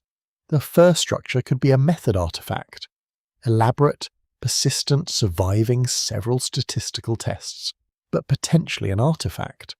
That possibility exists, and the previous chapters have given it proper room. Two structures, same location, same moment in cosmic time. The possibility of artifact does not double, something changes. Lopez noted, in the announcement of the Big Ring, that the proximity of the two structures raises a question beyond their individual significances. Taken together, the arc and the ring, sitting in the same cosmic neighbourhood, separated by a margin that is small relative to their own scales, they may form part of something larger still. A system, a configuration, an arrangement in the distribution of matter at a redshift 0.8 in the direction of Boötes that exceeds, in its combined extent and complexity, anything the standard model was designed to accommodate. This is not a claim that the two structures are physically connected. It is a claim that their co-location is itself a datum, a fact about the universe that requires explanation regardless of whether a physical connection exists. The question is not only what produced each structure, it is what produced both of them, there then together. The giant arc looked at before January 2024 was a single anomaly, significant, contested, unresolved, sitting in the literature with its statistical case intact and its skeptical challenge also intact. After January 2024, it is something else. It is one of two, and one of two in the same place at the same moment found by the same method applied to the same region of sky is not the same category of problem as one of one. The texture of the first discovery changed when the second one appeared, retroactively. The arc looks different now, not because it is different, the data did not change, but because the universe, in that small patch of Boötes, has now offered two things where one was already difficult enough. What comes next is the question of what two actually means. Start with one. One anomalous structure in the observable universe, enormous, nearly symmetrical, sitting at a distance and in a configuration that the standard model struggles to accommodate. Statistically significant by multiple independent measures, but challenged on methodological grounds, the debate about its reality still running. The question of artifact versus genuine structure still open. One such thing exists in a framework of possibilities. It might be real, it might be the product of a method applied to sparse data in conditions favourable to false positives. The standard model can, with effort, absorb one anomaly, can file it under the category of rare statistical fluctuation, the kind of thing that appears occasionally in large enough datasets without implying any failure of the underlying physics. The model does not predict that the universe is perfectly smooth everywhere at every scale. It predicts that coherent structures above a certain size are extremely unlikely. Extremely unlikely is not impossible. One extremely unlikely thing, found once in a universe large enough to contain many surveys, is uncomfortable but not fatal. The problem is not one. Two structures of this kind would already constitute a different situation. The standard model's tolerance for rare fluctuations is not unlimited. If the probability of a single giant arc-scale structure appearing by chance in the observable universe is very small, and the statistical tests suggest it is, then the probability of two appearing by chance compounds, not simply doubles, compounds. Two independent rare events occurring simultaneously is far less likely than either one occurring alone, by a factor that depends on how rare each event is individually. But the problem is not just that there are two structures, it is where they are. The giant arc and the big ring do not occupy random, unrelated positions in the observable universe. They sit in the same direction on the sky. They exist at the same redshift. They were present at the same moment in cosmic time, in the same broad region of the early universe, separated by an angular distance of 12 degrees, small relative to their own scales. The co-location is not incidental to the problem, it is the centre of it. Two anomalous readings from the same instrument at the same moment mean something categorically different from two anomalous readings taken years apart under different conditions. The first scenario puts pressure on the instrument, the second puts pressure on both the instrument and the theory behind it. Two enormous structures at the same redshift in the same patch of sky found by the same method. This is not two separate problems sitting side by side. It is one problem with two faces, and the second face changes the expression of the first. Think about what the standard model is being asked to absorb here. Not just a structure that exceeds the theoretical size limit, a structure that exceeds it, and then a second structure at or above that limit, in the same cosmic neighbourhood, at the same epoch. The universe, at redshift 0.8, in the direction of Boötes, appears to contain a concentration of anomalous large-scale structure that the model does not predict anywhere in the observable universe, let alone in one small region of it. Lopez put the arithmetic plainly. From current cosmological theories, the expectation was perhaps one exceedingly large structure across the entire observable universe. The giant arc and the big ring are two such structures. They are cosmological neighbours. The probability of this specific configuration arising by chance, two structures of this scale, in the same direction, at the same redshift, has not been definitively calculated in a way that all parties to the debate accept. But the qualitative direction of the answer is not ambiguous. It is very small, and getting smaller as the configuration becomes more precisely specified.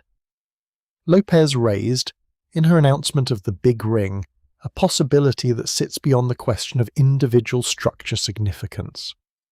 If the giant arc and the Big Ring are not merely adjacent anomalies but components of a single larger cosmological system, if the matter distribution at redshift 0.8 in the Boötes direction is organised at a scale that encompasses both structures, then the challenge to the standard model is not additive. It is multiplicative. A connected system spanning the combined extent of both structures would be something the model has no framework to produce, not even in principle, not even as a rare fluctuation. This is not a claim that such a system exists. The data does not currently establish a physical connection between the arc and the ring. They are distinct detections, separately assessed, with no confirmed filament or bridge between them. The possibility that they form part of a larger pattern is exactly that, a possibility raised by their proximity, left open by the data's current resolution. But possibilities raised by data are not the same as speculation. They are hypotheses generated by observation, waiting for the evidence that will either close them or confirm them.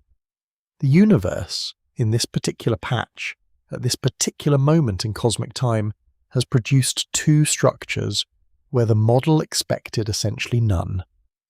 Whether those two structures are telling the same story or different stories, whether they are chapters of the same sentence or independent sentences, is a question the data does not yet answer.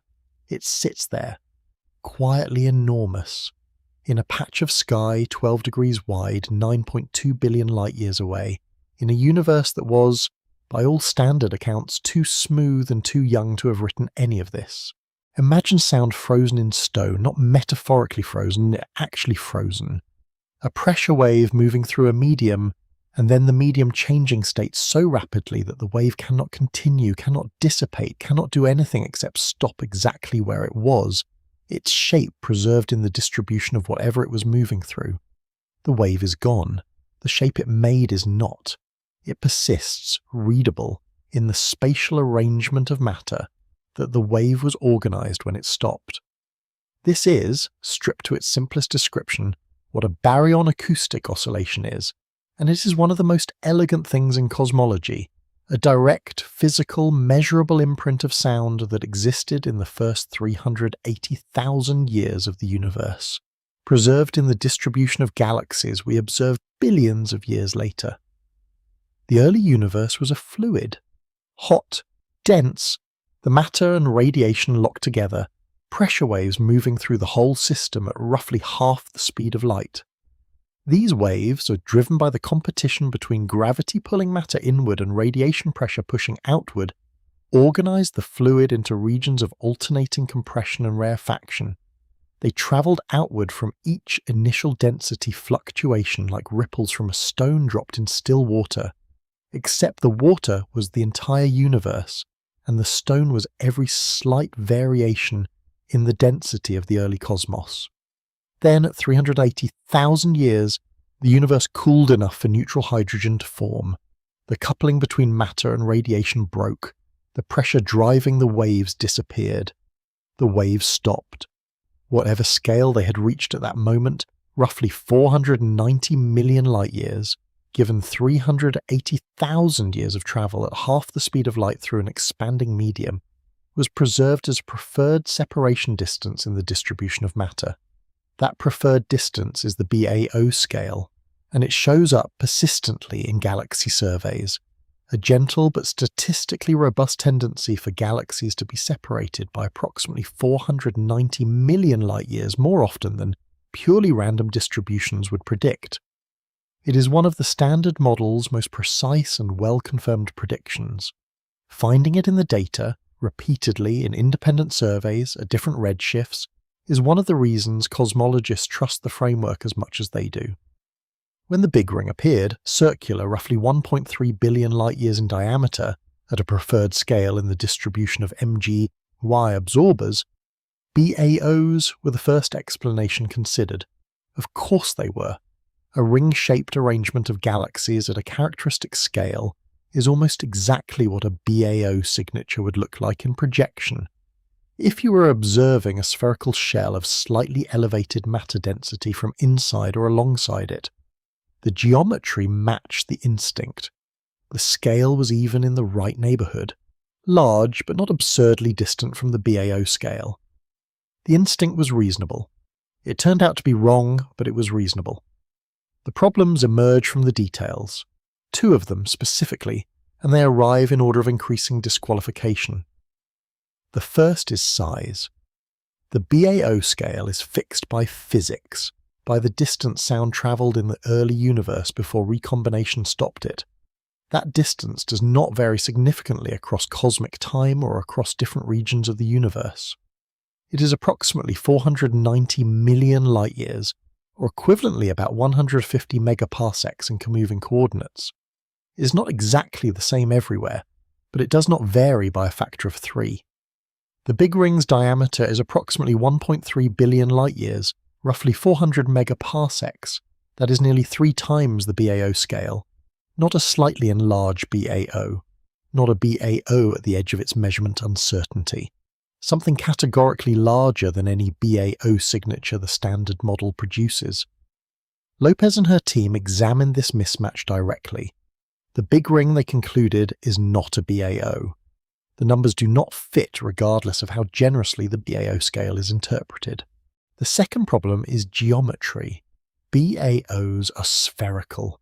They are fossil shells, 3-dimensional structures, spherically symmetric, because the original pressure waves propagated outward in all directions equally from each initial fluctuation.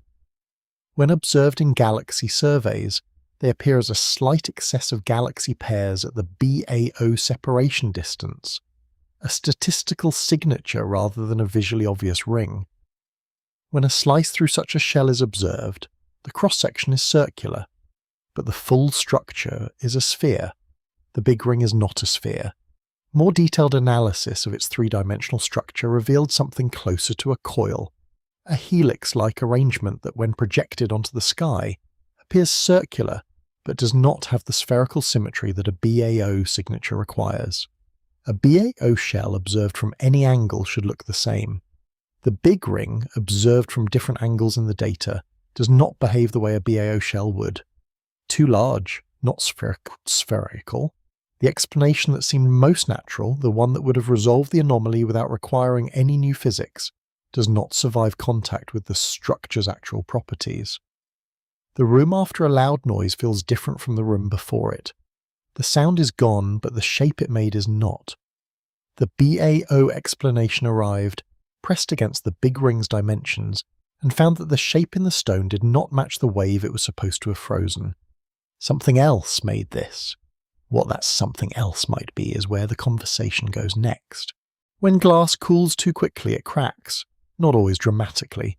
Sometimes the crack is hairline, a thin, precise fault running across the surface, preserving in its geometry the exact distribution of stress that existed at the moment the cooling outpaced the material's ability to settle uniformly. The crack is not a random feature. It is a record. It marks the place where the transition happened unevenly, where the material on one side of the fault ended up in a slightly different state than the material on the other side, and where the boundary between those states became permanent. The universe, in its earliest moments, cooled too quickly. Not in the way glass cools. The timescales and temperatures are incomparably more extreme, the physics entirely different in its details. But the logic of the analogy holds at the level of structure. As the universe expanded and cooled in the first fractions of a second after the Big Bang, it underwent a series of phase transitions, moments when the fundamental fields that govern particle physics shifted from one configuration to another, the way water shifts from liquid to solid or steam to liquid. These transitions did not happen perfectly uniformly everywhere at once. Different regions of the universe made the transition independently, separated by distances too large for any signal to have crossed between them in the time available. Where those regions met, the boundaries did not always match cleanly. In the mathematics of field theory, when regions of space that have independently settled into different phases of a broken symmetry come into contact, the boundary between them can become a stable, persistent structure, a topological defect. The type of defect depends on the geometry of the symmetry breaking. Some transitions produce point-like defects. Some produce sheet-like defects called domain walls. Some produce line-like defects, one-dimensional structures extending through space, stable against decay, because their topology prevents them from simply dissolving back into the surrounding field. These line-like defects are cosmic strings. The term is slightly misleading in the way that many physics names are misleading. A cosmic string is not a string in any material sense. It has no internal structure accessible to current physics.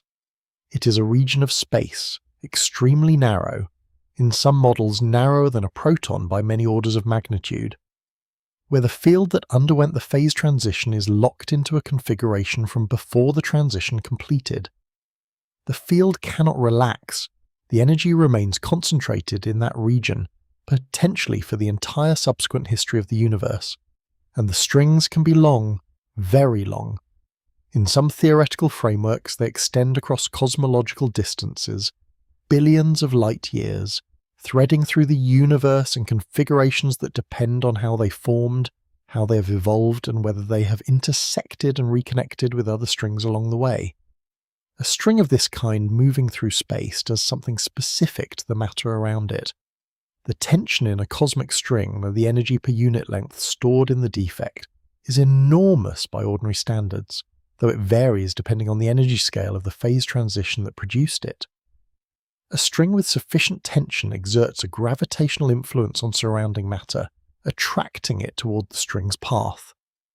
Over the long timescales available in cosmic history, this gravitational influence could draw matter into configurations that trace the string's trajectory, producing filament-like or arc-like arrangements of galaxies along paths that reflect the string's geometry.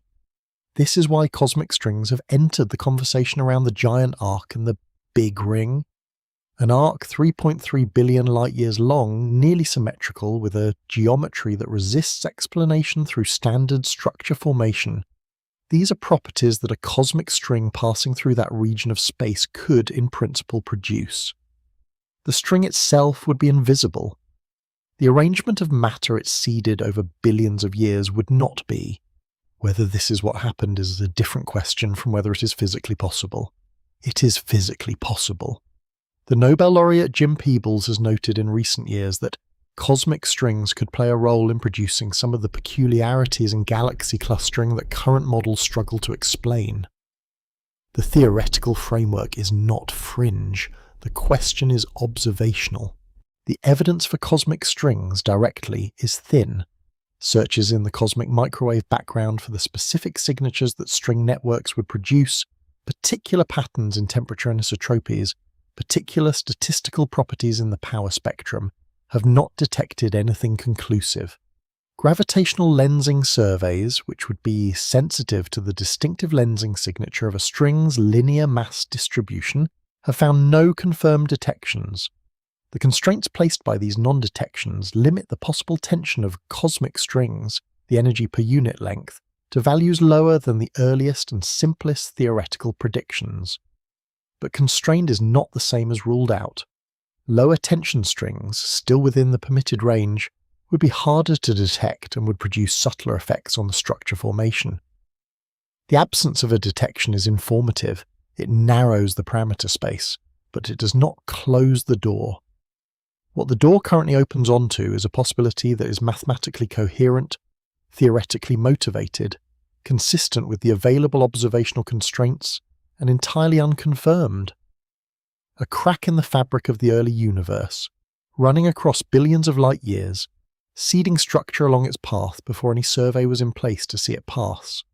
The crack in old glass runs in a direction that looks almost intentional. The giant arc curves in a way that resists purely statistical description. Whether those two observations share an explanation, whether intention is even a concept that applies, remains genuinely open. Most cosmological theories begin at the Big Bang and work forward. Roger Penrose's does not. Conformal cyclic cosmology, CCC in the shorthand, begins with a question that most frameworks treat as unanswerable and therefore don't ask. What came before the Big Bang, and does it matter? Penrose's answer, developed over decades and presented in increasingly detailed mathematical form, is that something came before, not in the sense of a prior universe existing in some separate space, running independently and then colliding with ours, in the sense that our universe is one phase, one eon, in Penrose's language, in an infinite sequence of eons, each one beginning in the extreme conditions of a Big Bang and ending in a state that through a precise mathematical transformation becomes the starting conditions for the next. This is not a casual proposal. Penrose is a mathematician of extraordinary range, the same thinker who contributed foundational work to the theory of black holes, to the mathematics of space-time singularities, to the geometry of quasi-crystalline tiling. His development of CCC is rigorous in its internal logic, even where it departs sharply from the standard cosmological picture. Whether the internal logic corresponds to physical reality is the question the field has not resolved. The mechanism at the heart of CCC involves what happens to a universe at the very end of its existence. The standard picture of the far future of our universe is one of progressive dissipation. Stars burn out. Black holes eventually evaporate through Hawking radiation. The universe expands toward a state of maximum entropy, a cold, dark, nearly featureless void in which almost nothing happens and almost nothing remains to happen. In the very far future, even the last black holes will have evaporated, and what persists is a universe containing essentially only massless particles, photons and gravitons, moving through an expanding space with no massive object left to define a scale. This is where Penrose's insight enters. In a universe containing only massless particles, there is no longer any natural unit of length or time. Massless particles experience no time in the relativistic sense. They travel at the speed of light, and for an object travelling at the speed of light, no proper time passes. In a universe populated entirely by such particles, the concept of scale becomes, in a precise mathematical sense, undefined. And if scale is undefined, then the vast, cold, nearly infinite end state of one eon becomes, through a mathematical transformation called a conformal rescaling, equivalent to the hot, dense, compact initial state of the next. The end of one universe is the beginning of another, not through any dramatic mechanism, through a symmetry in the equations. What survives this transition is the key to the structure question. In Penrose's framework, certain events in the late stages of an aeon can leave imprints that persist through the crossover into the next aeon. The most significant of these are the gravitational waves produced by the mergers of supermassive black holes, events of enormous energy release occurring in the far future of a universe populated by massive, slowly evaporating black holes. These gravitational waves propagating through the end stages of one eon imprint a pattern on the crossover surface, the mathematical boundary between one eon and the next, that becomes, in the subsequent aeon, a subtle pattern in the distribution of energy and matter in the very early universe. The universe, in this framework, has memory, not in any mystical sense, in the specific physical sense that information about events in a previous eon is encoded in the initial conditions of the current one. The writing shows through. The earlier text, not quite erased, visible in certain light. These imprints would manifest, Penrose and his collaborators have argued, as ring-like structures, circles of slightly elevated or depressed temperature in the cosmic microwave background, corresponding to the positions of the gravitational wave sources in the previous eon. The CMB is the oldest light we can observe, a snapshot of the universe at 380,000 years old. If CCC is correct, that snapshot carries the faint signatures of events from before our universe existed. Searches for these rings have been conducted. The results are, to put it carefully, contested. Penrose and his collaborators have reported detections of anomalous ring-like patterns in CMB data that they interpret as consistent with CCC predictions. Independent analyses by other groups have questioned these detections, arguing that the patterns are within the range of statistical fluctuations expected in a standard cosmological CMB, and that the significance claimed for them does not survive careful re-examination of the methodology. This is not, it should be said, the same situation as the giant arc debate. The CMB ring search involves a different data set, different methods, and different statistical challenges. The critiques have been substantive. Mainstream cosmology has largely set CCC aside, not as definitively falsified, but as insufficiently evidence to warrant serious revision of the standard picture. And then the Big Ring appeared, and the giant arc, and the suggestion arose that ring-shaped structures in the large-scale distribution of galaxies might be an additional place to look for the CCC imprint, that the late universe influence of the previous eon might manifest not only in the CMB, but in the clustering of matter that followed. The idea is speculative. Penrose himself has noted that the connection is plausible rather than confirmed. But speculative is not the same as empty. The proposal is coherent, the mechanism is physical rather than mystical, and the structures that have appeared in the Biot field at redshift 0.8 are exactly the kind of thing that, in a universe with memory, might be expected to show up. Whether the writing showing through belongs to a previous aeon, or to physics we haven't found yet, or to nothing more than a method applied to sparse data, the answer to that question has not arrived. It is still quietly on its way. The first structure was an accident. The second was found in the same place, using the same method, looking at better data. Unsettling, but possible to hold within a framework of coincidence. Two anomalies in one region, each individually contested, their co-location striking but not necessarily impossible. The third was predicted. That distinction matters more than it might initially seem.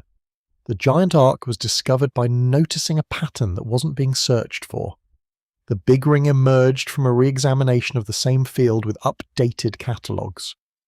Both were serendipitous in the precise technical sense, found without a prior hypothesis specifying where to look. The statistical challenges that follow serendipitous discoveries, the look elsewhere effect, the question of post hoc significance, apply to both. A predicted structure is a different animal. When Lopez and Klaus, working through the data from the same Boats field, noticed a filamentary feature in the northern portion of the field that appeared to arc in a direction consistent with connecting back to the giant arc, when they followed the geometry of that feature and found that it seemed to describe a partial ellipse that, if completed, would form a ring encompassing the Big Ring, they made a prediction, a specific, testable, falsifiable prediction about what additional data should reveal. The data revealed it. The structure is called the Giant Ring on the Sky, designated GR in the papers. It sits at redshift 0.8, the same redshift as the giant arc, the same redshift as the Big Ring, in the same field. Three ultra-large structures, independently identified, existing at the same moment in cosmic time, in what is, from the perspective of the full observable universe, a remarkably small patch of sky. The giant ring is large. In diameter, it is comparable to the giant arc's length, roughly 1 gigaparsec across, approximately 3.3 billion light-years from one side to the other. It is, if confirmed, a ring-like structure whose interior contains the Big Ring. Nested. An outer ring encompassing an inner ring, both in the same field, both at the same redshift, both traceable through the same AGII absorber catalogue. There are two versions of the giant ring visible in the data, differing slightly in their left-hand trajectory, a branching that the PhilFinder algorithm identified as two overlapping configurations of the same underlying structure. One traces the predicted ellipse from the giant arc and northern arc connection. The other is a more visually prominent, roughly circular form enhanced by the viewing angle. The two versions share most of their path. The branching is at the edges, where the data is thinnest and the signal weakest. The prediction then confirmation methodology is what elevates this discovery above its predecessors in one specific and important way.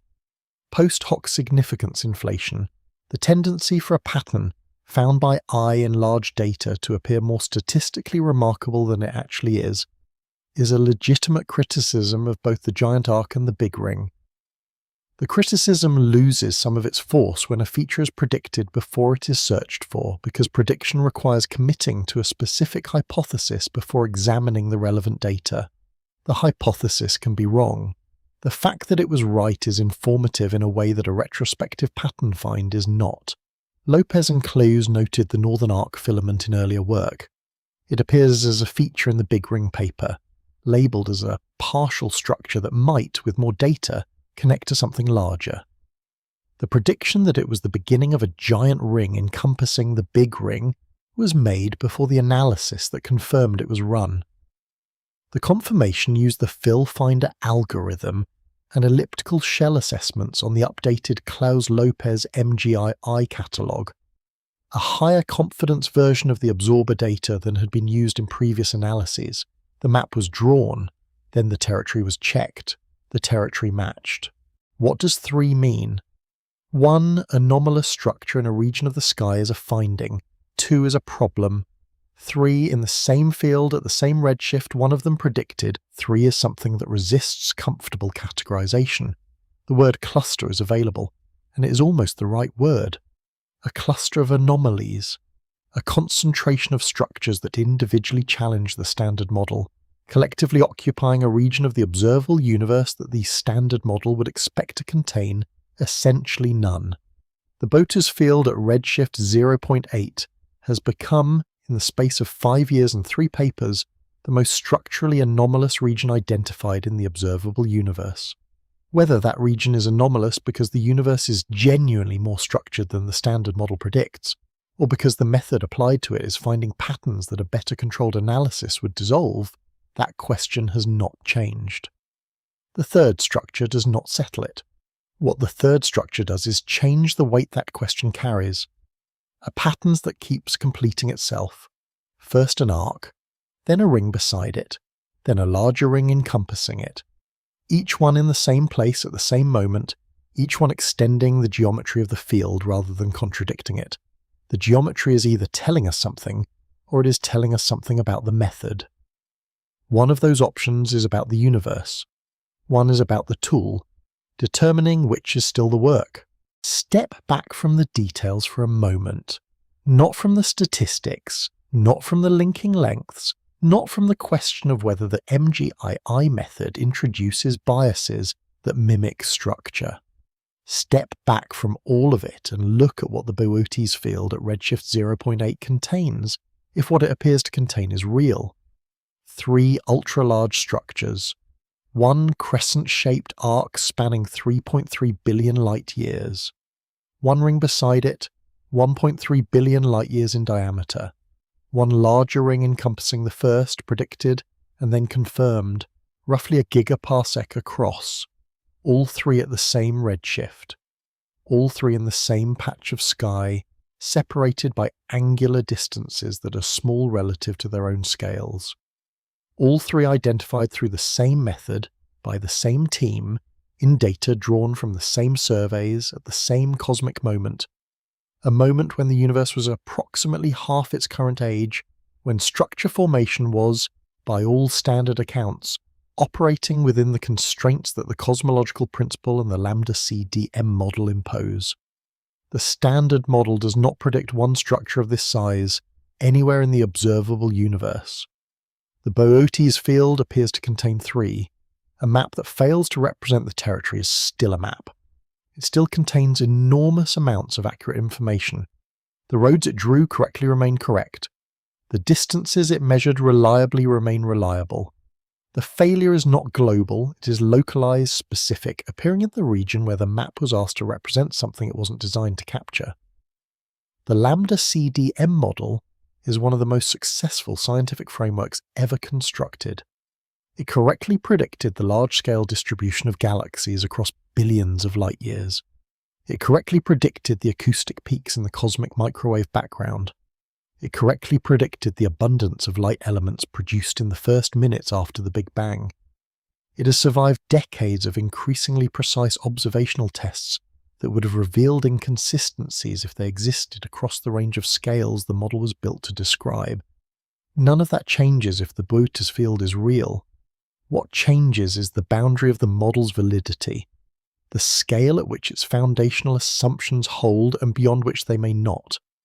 That boundary, if the giant arc and its companions are genuine features of the universe and not artifacts of detection, sits somewhere below 1 gigaparsec. The model works up to a point. At the point where the Boötes field begins, it stops working. The foundational assumption that would require revision is the cosmological principle itself. This is not a small adjustment. The cosmological principle, that the universe is homogeneous and isotropic at large scales, is not one equation among many in the Standard Model. It is the premise from which the framework's equations are derived. The Friedmann equations describing cosmic expansion assume it. The interpretation of the CMB assumes it. The framework of distance measurement used across all of observational cosmology assumes it. A universe that violates the cosmological principle at gigaparsec scales is not simply a universal with one extra term added to the equations. It is a universe in which the equations need to be rederived from different starting assumptions. The solutions will be different. The predictions will be different. Some of what the current model describes correctly will be reproduced by the new framework. It almost certainly will, because the current model is accurate across a very wide range of scales. But some of it will shift. The boundary between what the model gets right and what it doesn't will have to be redrawn carefully across decades of work. What would a universe that violates the cosmological principle at large scales actually look like? It would look possibly like a universe with genuine large-scale anisotropy, regions that are not statistically equivalent to other regions, directions that are not statistically equivalent to other directions. It would look like a universe whose expansion history, interpreted through the lens of a homogeneous model, produces parameters that are slightly wrong. Not because the measurements are wrong, but because the model used to interpret them applies a symmetry that the universe doesn't actually possess at the relevant scales. There is a version of this that is already quietly present in the field. The Hubble tension, the persistent, unresolved discrepancy between different measurements of the universe's expansion rate, has been examined as a potential indicator of large-scale anisotropy. The possibility that the universe expands at slightly different rates in different directions, producing the appearance of a Hubble constant that shifts depending on which region of the sky you observe, is not yet established. But it is not excluded. And a universe containing a neighbourhood as anomalously structured as the Boötes field at redshift 0.8 is exactly the kind of universe in which such anisotropy might exist. The origin of this neighbourhood, if it is a neighbourhood, is the deepest question. Structure formation has a history. Whatever produced the giant arc, the big ring, and the giant ring in the same place at the same moment must have been present in the early universe as a condition that fed into structure growth. Either the initial density fluctuations in that region were not as smooth as the CMB suggests, which would require an explanation for why the CMB doesn't show them, or a physical process operating after recombination seeded this particular region with extra structure, which would require physics not present in the current model. Or the detection method is finding something that isn't there, which remains possible, remains contested, and remains the most methodologically available escape from the implications. 3 structures, 1 patch, 1 moment. The framework that was designed to describe a smooth universe stretched across the question of a neighbourhood this structured is being asked to hold a shape it was not built to hold. Whether it does or whether it needs rebuilding at the foundations is not yet decided. The neighbourhood exists in the data. What it is in the universe, that question is still running. There is a version of this story that ends cleanly. In that version, either the giant arc is confirmed, subsequent surveys with better coverage find the same structure independently, the simulation debate resolves in favour of the detection, and the standard model begins the slow process of revision. Or it is dissolved, the methodology critique vindicated, the arc revealed as a product of sparse data and generous linking lengths rather than a genuine feature of the universe. In that version, the story has a last chapter, a verdict, something to say with confidence at the end. That version does not exist yet. What exists is this: a structure identified in 2021, published formally in 2022, challenged on methodological grounds in 2025, defended in a response that the challengers disputed, accompanied by 2 additional structures in the same field found in 2024 and 2026, sitting in the literature with its statistical case intact and its skeptical critique also intact. The question of what it is a genuine gigaparsec structure or a feature of the method, still open, still running, still the subject of papers being written by people who take both possibilities seriously. What the evidence shows is actually reasonably clear. If you ask what the data contains, the answer is unambiguous. MGII absorbers in the Boötes field at redshift 0.8 are arranged in a configuration that, by multiple independent statistical measures, is unlikely to have arisen by chance in a uniform distribution. The arc shape is in the data, the ring shapes are in the data, the overdensities are measured, the sigma values are calculated. These are not disputed. What is disputed is what the data represents. Whether the statistical baseline, the definition of what counts as chance, was correctly constructed, whether the linking parameters applied to identify the structures are appropriate for the dataset, whether the same parameters applied to a universe that obeys the cosmological principle would produce similar configurations. These are methodological questions, not questions about the measurements themselves. And methodological questions, in the absence of independent confirmation from a separate survey using a different technique, do not resolve by looking more carefully at the same data. The next step, the step that would shift the balance decisively in one direction, is independent confirmation. A different survey, a different tracer population, a different detection method, finding the same structures or failing to find them. That evidence has not yet arrived. The Euclid Space Telescope, launched in 2023, is building wide-field maps of the universe that will eventually cover the Boötes field at sufficient depth to test the giant arc's reality through galaxy distributions rather than absorber catalogues. The result of that test is not yet available. Science has a particular relationship with unresolved questions that gets obscured in the way discoveries are usually narrated. The story told afterward moves from question to answer. The mystery presented, then solved, the narrative arc satisfying in its closure. But most of science at any given moment looks like the middle of that arc, like sitting with something that has a shape but not yet an answer, like holding a question that is well formed enough to be worth holding and open enough to remain genuinely uncertain. The giant arc is, right now, one of those questions, and not a peripheral one. It sits at the intersection of observation, statistical methodology, and fundamental cosmological theory. Three domains that each have their own standards of evidence, their own communities, their own ways of deciding what counts as established. A question that requires all three to answer is not a question that resolves quickly or simply. This is, it seems worth saying, where science is most not in the confirmed results, which are valuable and necessary, but which are, in a sense, the past, the terrain already mapped. In the unresolved questions, the live debates, the findings that are real enough to take seriously and contested enough to require more work. The giant arc is alive as a scientific question in a way that settled findings are not. Something is still being determined. The answer still matters because it hasn't arrived. What to hold, then, at the end of this? The structure is in the data.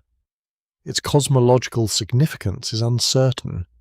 The debate about it is being conducted seriously by serious people, using the proper tools of scientific argument. The standard model, if the arc and its companions are real, faces a challenge at gigaparsecs and resist scales that it was not designed to meet. The method that found them, if the skeptics are right, is producing patterns that look like challenges without being challenges, the face in the wood grain, the curve in the noise. Both of those things are true simultaneously right now, in the sense that both remain possible. The question has found its correct form. It is not asking whether the giant arc exists. The absorbers are arranged as the data shows. It is asking what that arrangement means, whether the universe, in one small patch of Boötes 9.2 billion light-years away, built something that should not exist. The question sits there, quiet, enormous, in no particular hurry to be answered, the way the largest thing grows so rarely here. There is a particular kind of quiet that settles after something long. Not the quiet of emptiness, the other kind. The kind that has texture to it, that feels different from ordinary silence because something was just here, taking up space, and now it is finished and the room adjusts. You know that quiet if you've ever stayed up too late with a book, or sat through a film that asked something of you, or listened to something longer than you expected and found at the end that you didn't want it to stop quite yet. That quiet is, roughly, what 25 chapters about a curved arrangement of galaxies 9.2 billion light-years away feels like from the inside. It took a while. It asked you to hold some things that don't hold easily. The cosmological principle, the size limit, the simulation debate, the three structures in one field. The question that doesn't have an answer yet. You stayed. That matters. This channel exists because of a specific kind of trust. Not the transactional kind, not the trust that comes from a subscription in exchange for content, the familiar logic of platforms and algorithms and recommended feeds. Something quieter. The trust of people who decide, without being asked urgently or often, that a thing is worth supporting before they know exactly where it is going. Who put their name behind a channel because they want it to keep existing? Not because they need something in return, but because they understand in some felt way that the questions this channel asks are worth asking, and that asking them well takes time and care and a team willing to do both. That trust is what keeps this space completely quiet. No sponsors, no interruptions at 2 a.m. when you're trying to wind down with something that takes the universe seriously. If you support on Patreon, or if you're considering it, the link is in the description. It keeps these videos free and accessible for anyone who needs them. The community that has built up around this channel, the people who have been here since the early episodes, the people who arrived recently and immediately went back through the archive, the people who listen in cars and on walks and in the particular silence of a house that has gone to sleep around them. That community is not a number. It is not a subscriber count or a member tier. It is a group of people who share, across different lives and different time zones and different reasons for being here, a common appetite for sitting with big questions without rushing toward comfortable answers. The giant arc might be real. It might not be. The debate will continue. More data, more papers, more careful argument in both directions, and eventually probably something closer to a verdict will arrive. When it does, this channel will still be here, trying to explain it in a way that respects both the science and the people listening to it in the dark.